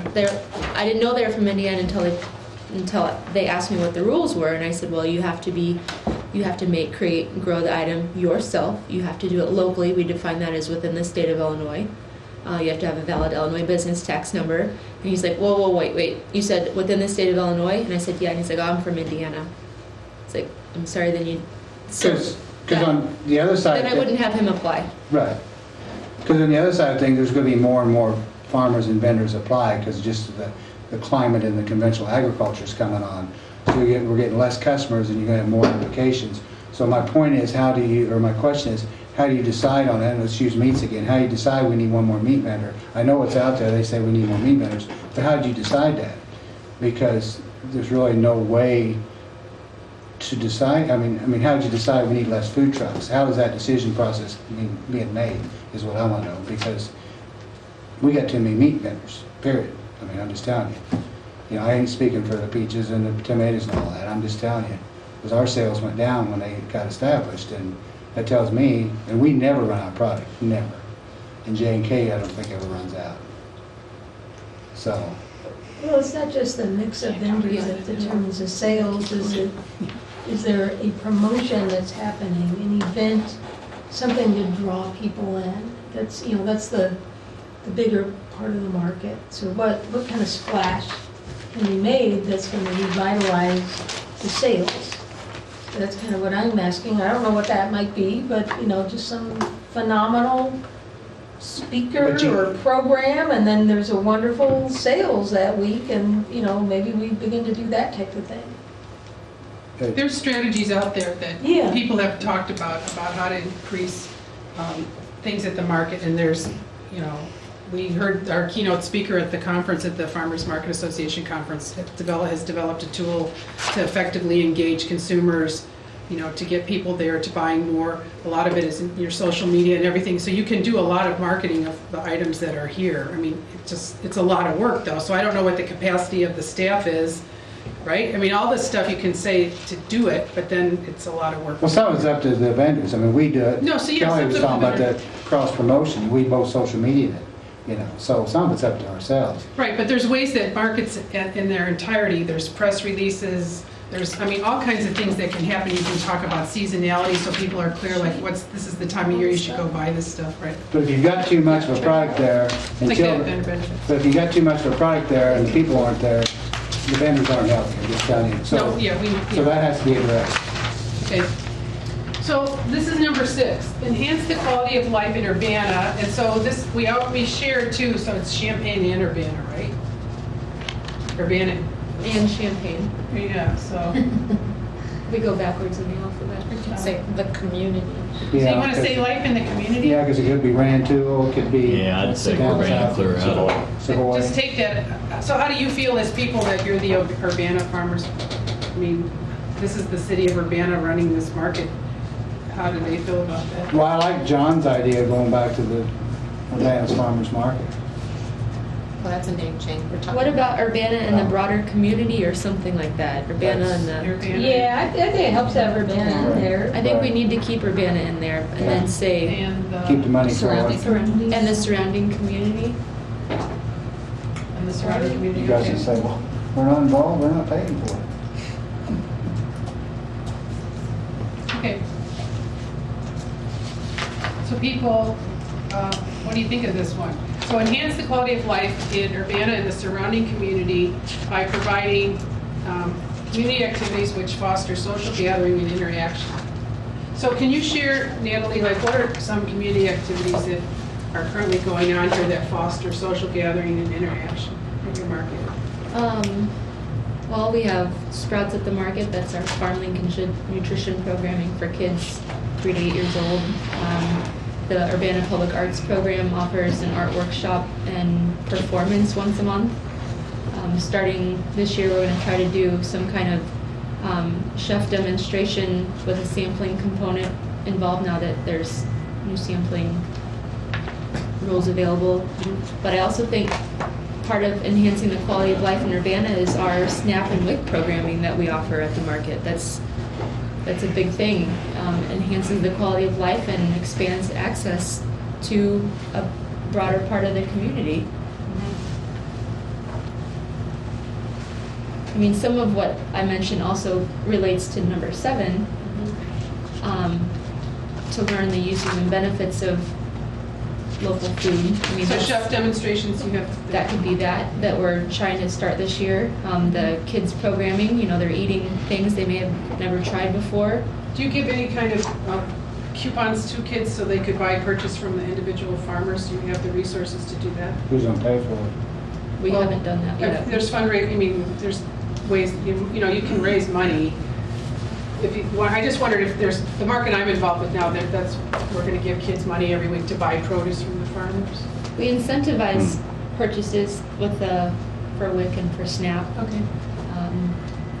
And then the recipe cards that we started last year that feature seasonal ingredients. Okay, that's good. Do you advertise to the schools that SNAP and WIC's available stuff? We have a hard time getting into the schools, but when we do, we try to. We also work with Eastern Illinois Food Bank and all of their food pantries to put information out. And I have a packet going to all of their agencies that explains what the farmers market is, that we accept SNAP, that you can use WIC there, and then about our farm to food bank program. So that's going to go out this spring. And we've never done that before, but I think they have 100 plus agencies as part of the Eastern Illinois, like the pantries that all get things from the food bank. Can you do double bucks then for? If we have grant funding to do it, yeah. If you have grant funding. Have you had it ever? Yes. We've had it all years that it's been available with the exception of 1 year. Okay.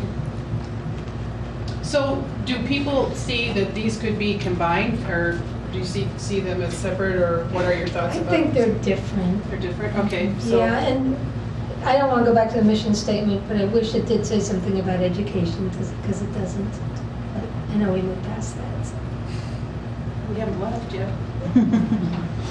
I think they're both really important. Those are my 2 favorite pieces of the market, that we can educate people and also involve the whole community. And so what are the resources, Natalie, that you give to farmers to help them be more effective? So you as farmer folks that are sitting here, I mean, do you see this as part of your, things that you need to do to educate people? Constantly. Oh, we do. Yeah. But not everyone does, and so that's where the market staff steps in and tries to hustle at every moment and every place, going to tables. I mean, we set up and we go to events and we hand out information about the market, not just to market the market, but providing information about what's in season and who's going to be there on what weekends, and collaborating with other organizations. Is that something? I thought that was one of these. To spread the word on local food, what it is, where to get it, what to do with it. I mean, it's... A lot of people don't know what to do with it. No. What was that? It's sad. A lot of people don't know what to do with it. That, Produce. I was gonna say that with the WIC and all that. A lot of that, those, don't want to say this politically But that's correct, one of are the we being reasons, taped? that's one of the reasons why we I won't say have the Farm Fresh and Fast recipes that we started last year, is they were under $2 a serving. They were a handful of ingredients. We highlighted what things you could get that Saturday at the market, and they were easy to prepare. So they weren't, you know, super duper fancy gourmet. They were things that are close to what you might already be eating, but incorporating some local things. But we're So- on the ground, we see reality, Natalie. But that's one of the goals, promote the market as an educational forum, so it's always happening. Whether you see something different or not, that we gotta keep doing that. No, I didn't We say have to. We have to always be talking about it to everybody we see all the time. That's the hustle. Okay, so we like these, we're going to keep these. Anything else anybody wants to say about number 6 and 7? All right, number 8, ensure that the market continues to have a stable funding source to ensure its long-term continuity and fiscal health. So that one I think we should rewrite. And I think we could probably broaden it to include some of the comments made earlier about the viability for the vendors. That's for the market though, and That's for the market That's for as the a market. whole, to continue to be a self-sufficient program of the city that has a stable funding source, that we don't need to rely on other funding sources from the city to run the market, that we spend only what we bring in. So self-sufficient. So that doesn't say that, so that's what I'm saying. How would you? Yeah, maybe it is two, but maybe you're right, maybe it is two things, but that self-sufficient I piece. think it so, is. Yeah. But a healthy market is healthy vendors, but this is a little bit different because this is the market money. Yeah. Market is self-sufficient. Does it need to be edited in a way that's clear, for more clarity?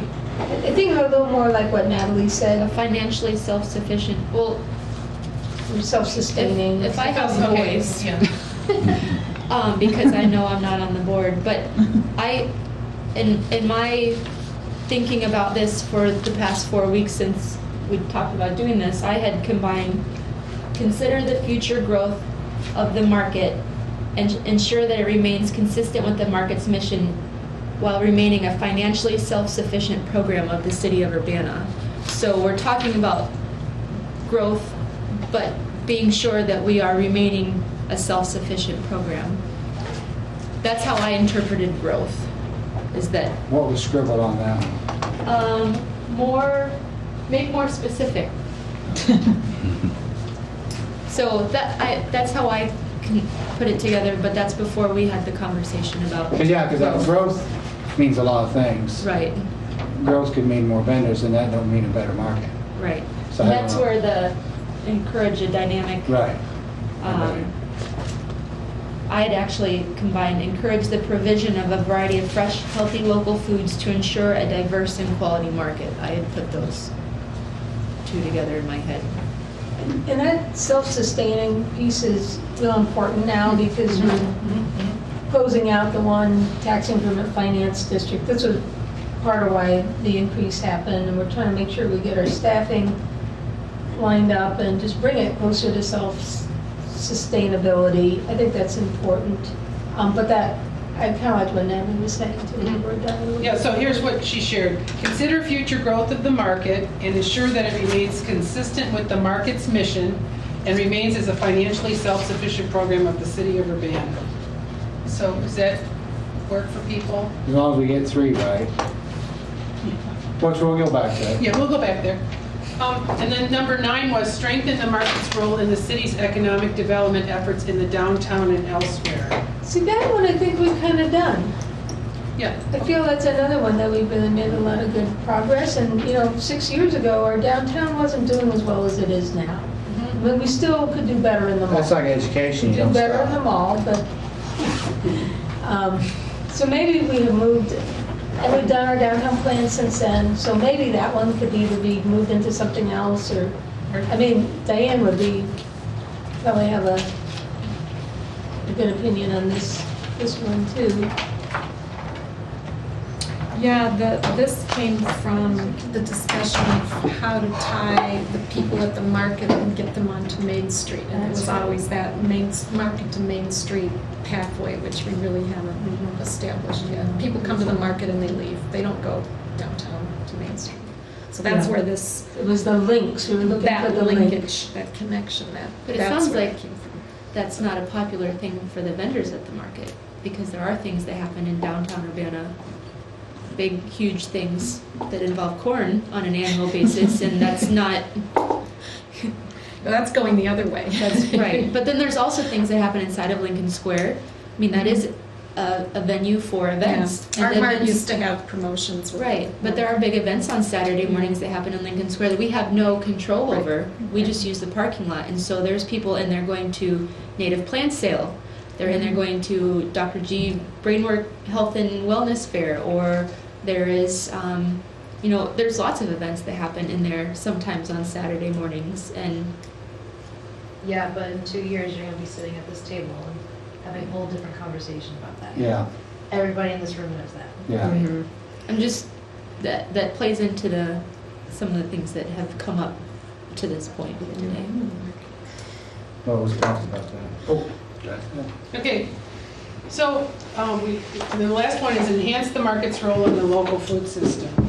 Well, what about number 9? Are we Well, leaving people that? sort of said that, it sort of had been done. Okay, so we're eliminating it. I mean, it's a little more nuanced than that. I don't know, I mean, I think it's still important, but it's, at the time, it was like such a big draw, but our Main Street is doing better than it was 6 years ago, so I feel like it's a little different conversation. A lot of the implementation strategies had to do with businesses on Main Street cooperating with vendors at the market and cross-promoting and all that stuff, and that hasn't happened. No, that hasn't happened. Hasn't happened, so. And that's like, it's probably not going to. But that seems like a step we would take in order to achieve a goal, would be working with downtown businesses to foster that interaction, or something like that, where maybe it's not a standalone goal, but a step we take to achieve one of the goals. I mean, definitely is an economic driver, and we should recognize that. It's our biggest business in a lot of ways in the downtown, so I don't want to lose that. I just don't know that that's the right wording. Could it be part of number 10? Enhance the market's role in the local food system. Something about strengthening the market's role in the city's economic development. Like, would those two be able to go together? Yeah, that's a good idea. Maybe the local food system is and part local economy is what the it local is. economy. Yeah, let's combine those. So, okay, say that again. So, number 10, we agree that we want to enhance the market's role in the local food system, and then maybe by strengthening the markets, somehow this role in economic development. So what words do you want to use to tie these two together? You could just add "and economy" at the end of that one. Oh, and economy here? Local food system and economy.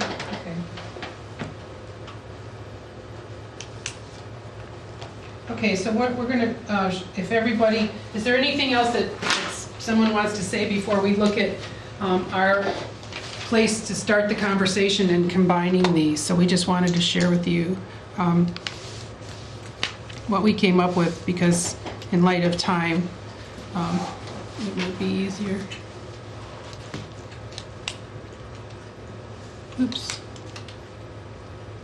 Okay.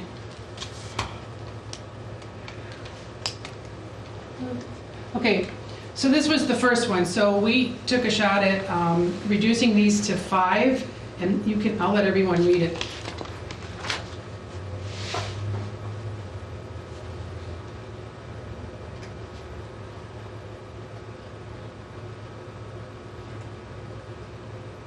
So I'll explain what the bullet points are for. This was just like, as a staff person, brainstorming ways in which I could, as your market manager, work towards helping the market achieve those goals. So those were 2 things that I thought of off the top of my head that would be steps to take in order to work towards achieving that goal. So that's where that came from, as a frame of reference. That was, I mean, obviously those are things that we can talk about. But that was on 5 years ago, that bottom one, and nothing's happened.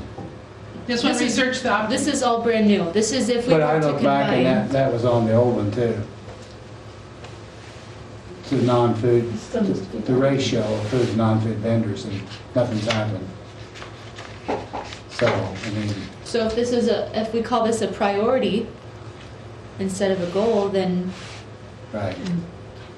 And just, so do you see then this? Diverse, high-quality market, because quality is just, we want, could we ensure a diverse, high-quality market? Because there's low quality too. Is that what we mean? Or is that everybody understands it that way? Let's do high Quality market? Let's do you do think high that's a- quality. We should go high for quality? high quality. Or you can use grower market. That would make a lot of difference. Because that's what we want it to be, a grower market. Not just producer and producers. That's, I mean, that's trophy. it's kind of the same thing, but not really. But the grower market is what it should be. Because if somebody's gonna look at this, they're gonna say, oh, okay. Are people, do you agree with this, you know, this number one, encourage, so this priority for this group for the next year, at least, encourage the provision of a variety of fresh, healthy, local foods to ensure a diverse quality market.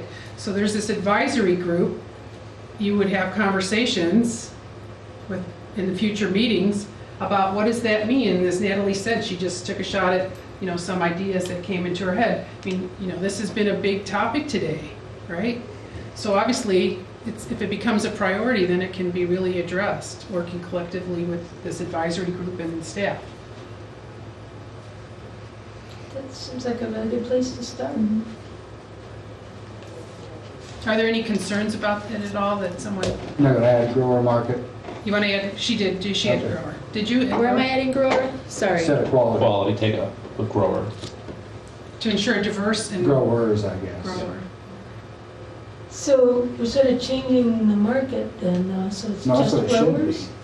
That's what it's supposed I to mean, be. maybe it That's should what be it's supposed to be. underneath as a bullet to prioritize, because don't we have like people like the, Because it's in the handbook. okay. It's supposed to be, you're supposed to be a grower to go sell there. Do you have issues with reselling? Yes. Yeah, a little bit. And it's not being enforced now, but you know, that could be, we haven't brought that up yet, but we're running out of time, but I don't think we're gonna get it all done today.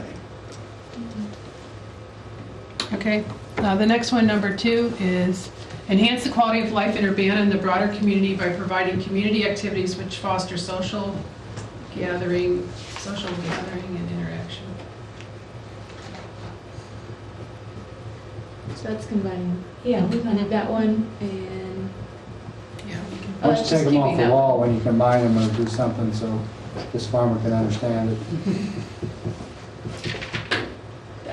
That's gone. Yeah.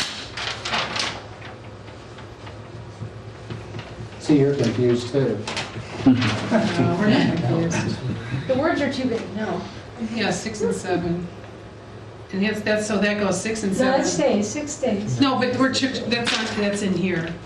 They're going together. They're going together. We're just taking them off the wall. Well, I was gonna wait till you get to it. But you'd already We did that one. nixed Okay. these. Yeah, So- next. Right. So the one we're talking about now on the board is integrating, enhance the quality of life in Urbana, which And surrounding community. and surrounding community. So this is, it's still here. This is it. So it can go, right, off the wall. Okay. The third one is promote the market as an educational forum for consumers to learn the uses and benefits of quality, local grown or prepared foods. So see. So that's this one. Yeah. I don't want to hurt the wall. Doesn't seem like it's coming up. Okay. And then the fourth Go one, back up. What? All participants if they're participants, they probably figured it out.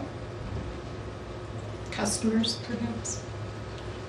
Well, that was just, sort of, that's just, this is the main thing we're looking at up here. This is just, an idea that, so it's sort of a.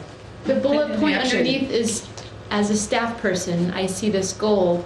What's something I can do as the market manager to help the market work towards achieving that goal? Something that I thought about was better talking about defining the market's definition of local. One example of that, our new postcard for this year has the state of Illinois on the back. So it's trying to emphasize that it's Illinois products, not Michigan, Indiana, Wisconsin, Missouri. As many of my colleagues that run markets in other parts of the state, especially in the suburban Chicago, it's Michigan, it's Wisconsin, it's in southern Illinois, it's Missouri and Kentucky. So emphasizing Illinois, that's one example of an educational campaign that we could do to help. But we can identify other implementation steps probably in a future. Oh, yeah, yeah. I read it wrong, I'm sorry. So you, Yeah. I read it wrong. I'm Yeah, sorry. so that's why, we're just putting it there as a, Yeah, I probably shouldn't have I put it read on it. there, I'm sorry. So number 4 was to strengthen the market's role in the local food economy. So, so that's sort of these. That's like that one. And then how would we do this, Natalie? Did we take We this? said, we Mine said comes out. enhance the market's role in the local food economy, and then I wrote and economy. So at some point we had a conversation Yeah. about local food system. Okay. The Yeah, self-sustaining in there. System and economy. I think we had that. So, and then Natalie just said in terms of, ideas, so increasing collaboration and coordination with regional farmers markets, and then maintaining these relationships. So that's a huge, there's a lot that comes out of these markets, right, when working with these organizations. Because you do gleaning and recovery, right, at your market in most of food pantries? Farm to food bank program. But that, okay, nothing. So we could, in adding more, we could add, if we want to, so we do have more restaurants downtown and we did 6 They're years already buying ago, what they're to gonna provide buy. better They're buying what they're connections. gonna buy. And then like with the food truck, we had a whole conversation in the public comment period where strengthening this local economy, if you would say you're going to be a food truck, you have to have what percentage of your items need to be purchased from the farmers that are at the market, all that kind of stuff. Those are all steps to take to work towards achieving. Promote use of market. But shouldn't it be a bullet point then? No, this is just brainstorming. This is the main thing you look at, Stan, is just this strengthen the market's role in the local food economy. And I told Natalie, I apologize. These were just sort of brainstorming ideas to help saying, okay, if she was to do that, what are some actions that could be taken? It's just sort of ideas. It's just reading, so that you agree that a priority for 2016 as an advisory board is that strengthening the market's role in the local food economy should be a priority. That the market can do that. Does that mean using the market to promote the local food economy? Or support farmers, or does it, I'm not sure what that means. I think it means get more food out of the market into the economy. Okay. That's my deal. or Higher I see it. percentage of food sales Correct. to be from the market. Ah, okay. That's the way I read it. Okay. Maybe that's not. But the way it's again, supposed don't to you be. think that you, as this advisory group, if you come to this agreement and in future meetings and correspondence, that could just be clarified, right? There could be conversations with ideas and people could, right, Natalie? Isn't that how? So strengthen the market's role in the local food economy. That, we had talked about economic development and we had talked about local food systems. So this is what it's being settled on? Yeah, Just so that I have it. We'll need to spend a little more time on it to make sure we don't lose economic development totally. We've already kind of started this, a lot more work with the Farm Bureau and the state, and there's a lot more that can be done. Do you want to add something like after this about economic development? Could this sentence be Yeah. strengthened? Yeah, I think we'll add some bullets, but I think that probably we're too tired. We're looking at the big stuff, and the implementation will take a little more work, I'm guessing. But in terms of the big stuff, so don't look at this. Yeah. So strengthen the market's role in the local food economy. Do you want something about economic development in that sentence? Or is that how it gets in the implementation? Yeah, Do you just assume I that? still feel like it's the biggest part of, it's one of our biggest economic factors in Urbana, and the connections with other parts of the local economy, not food, are important. Well, But we I could, don't we think- could roll the current goal into that, strengthen the market's role in the local food economy and in the city's economic, as well as in the city's economic development efforts. I thought we had strengthened the market's role in the local food system and economy. And locally, we could even say local twice if that's clever. Local food system and in the local economy. And see, one of the things, and you mentioned before about like business startups that aren't like farmer related, and there are studies from farmers markets across the country looking at what's the connection between people coming to vending at farmers markets and then going brick and mortar, in the community, whether it's like specifically farmers, food businesses that are food trucks then become, brick and mortar restaurants, and then just people making things, they start a shop and, so there's a lot of, entrepreneurship and incubators. Right, from farmers markets, right. So that's a real powerful thing. And then the fifth one is,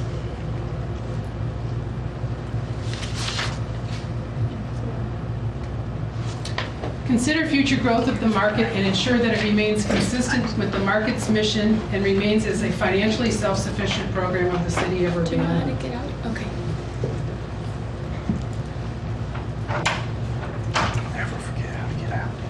So this one goes, this is part of that in this sentence, right, Natalie? Consider future growth of the market and ensure that it remains consistent with the market's mission and remains as financially self-sufficient. I just think it's kind of wordy. Kind of wordy? Probably could be tightened, but again, that's hard to do right now. It has three ideas just flung together, so it could probably spend a little more time on it, but I understand what it's saying.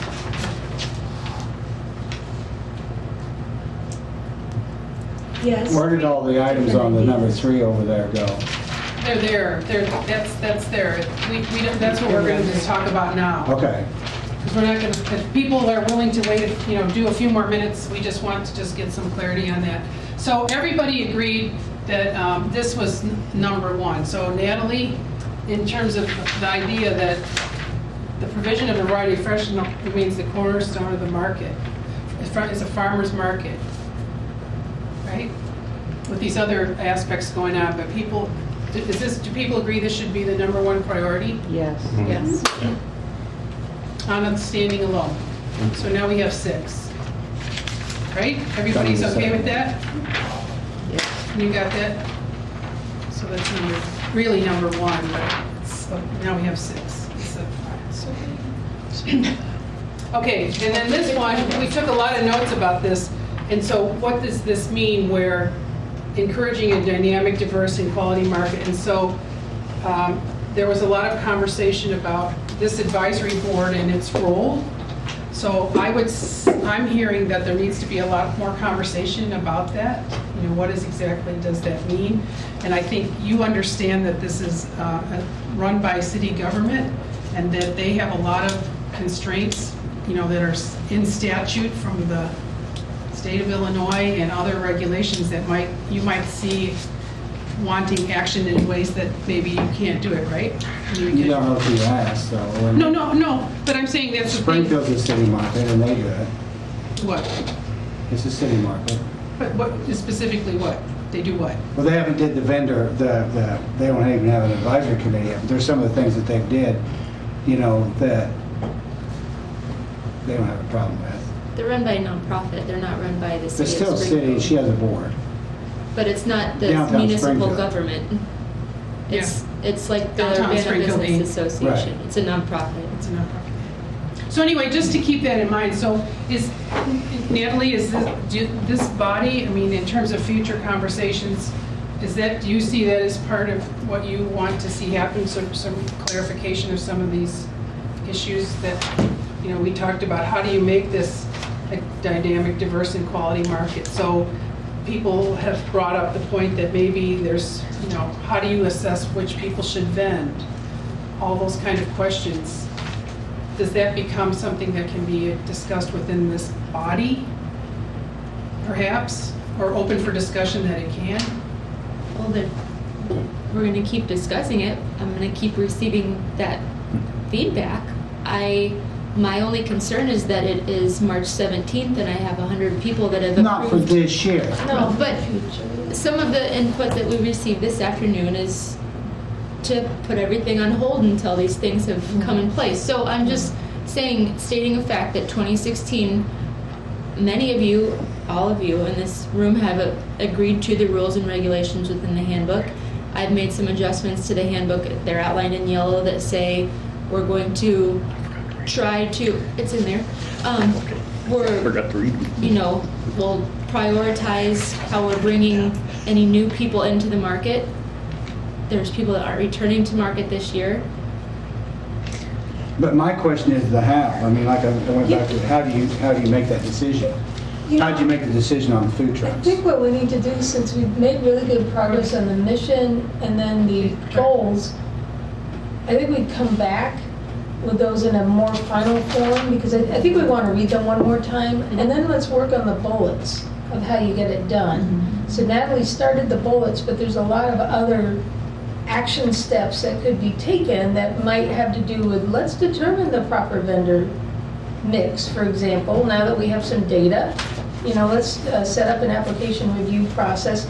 Many other things, but we're not in a good position right now to do that because we spent a lot of our mental energy just on the goals. So I think later on we can do the implementation steps.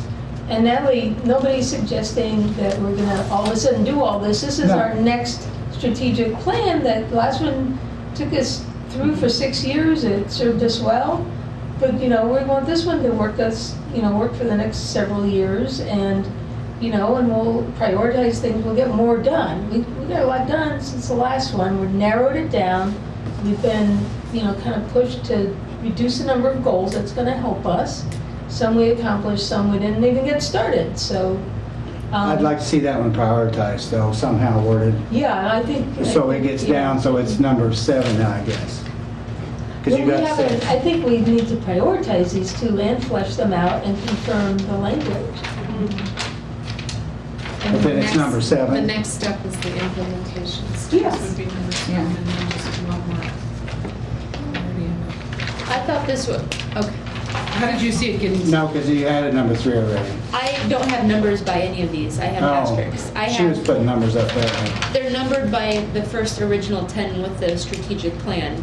I have for this, encourage the provision of a variety of fresh, healthy local foods to ensure a diverse and growers market. That's what this turned into. Diverse growers. Which one was that up? Because you flipped back. Here, I'll put it back up.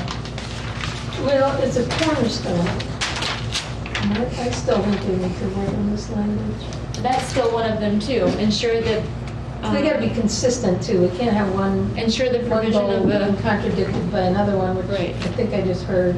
So it's what time is it? It's 10 after 5. We lost our secretary even. So. I was trying my best to write it down, but now there's 2 that duplicate of each other. So that would be one. Encourage the provision of a variety of fresh, healthy, local foods. To a growers market, correct? Is that what we said? Mm-hmm. Encourage a dynamic, diverse, and growers market. That's the second one. It doesn't even make mathematical sense. Let's I did. work on these. That one would work on that. I understand. I didn't know you put them together. So the next steps would be, as what you shared, is that this will all be written up, and then when will they meet? When do you meet again, everybody? So this was a special meeting. A special meeting, As a okay. follow-up to the last special meeting, which was the report survey, the survey report. Our next regularly scheduled meeting, because this is we meet quarterly, even though we've been meeting monthly. For April. Regularly scheduled Thursday, April 28th. In the evening then? Yeah. 4 to 5.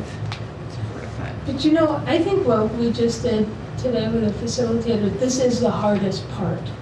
The big stuff is the hardest part. And I think the implementation steps are really easy because they fall out of the big goals and the big mission. So I think that we'll be able to finish this exercise, you know, once we see a draft and all that, I think it'll go much quicker and we'll be able to do other things too at the meeting. So you'll send out the revised goals before the next meeting, and we as individuals should jot down our ideas about implementation strategies before coming to the meeting. And many of the things that had been discussed fall within implementation of those, I feel like. But I don't want to lose sight of some of the comments made by the public, by Wes and Leslie and Well, John. they won't. That's all been documented and be looked at, yeah. And consider those whenever you make your implementation. Right, exactly, Yeah. exactly. And review the implementation strategies from 6 years ago, because a lot of those might still be. Yeah, we might still need some of those. But like I said, some of them was on there that nothing had been done. Sure. But then they're And maybe pretty we don't down want to do them, or maybe we Right. do want to do them, but yeah, we should all do our homework before the next meeting. And then the surveys, that's really a lot of data that we've not had recently that I hope we can consider. Absolutely.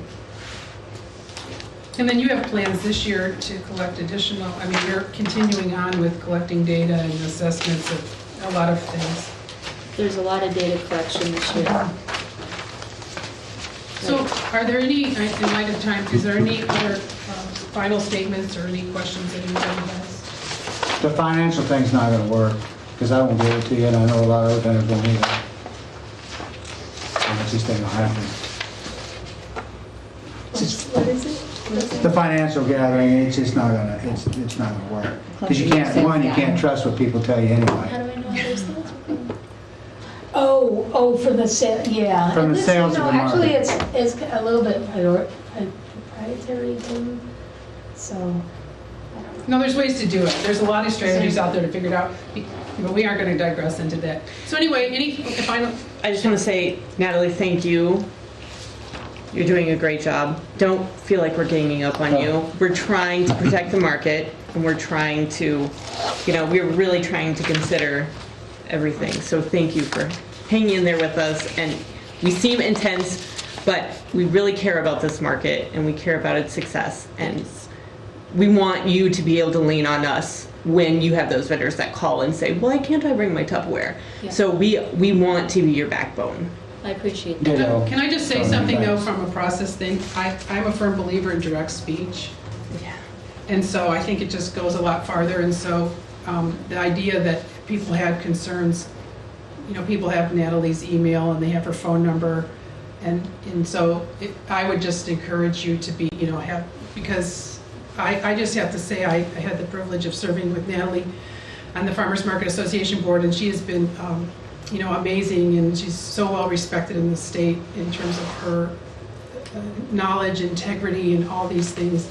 And so I would just encourage you that if you do have issues, and there's always going to be, you're not going to always agree, right? Mm-hmm. This market is multifaceted. It has lots of people with lots of opinions, and she's one person, trying to do that. So just, be patient. But I think out of just, respectful, just direct speech works. And the way to avoid crowds is to go at 7 in the morning, and you can get in and out by 7. There you go. Don't ever type your It's my blocks to your favorite grandma. time of the I talked to her the Okay, other is day. there no further business before this body, this meeting? And thank you for agreeing. Oh, I to think stay. we might have We to gotta- adjourn. yeah, we gotta- Oh, Also moved. Second. all those in favor? Aye. All those opposed, same sign, we're done.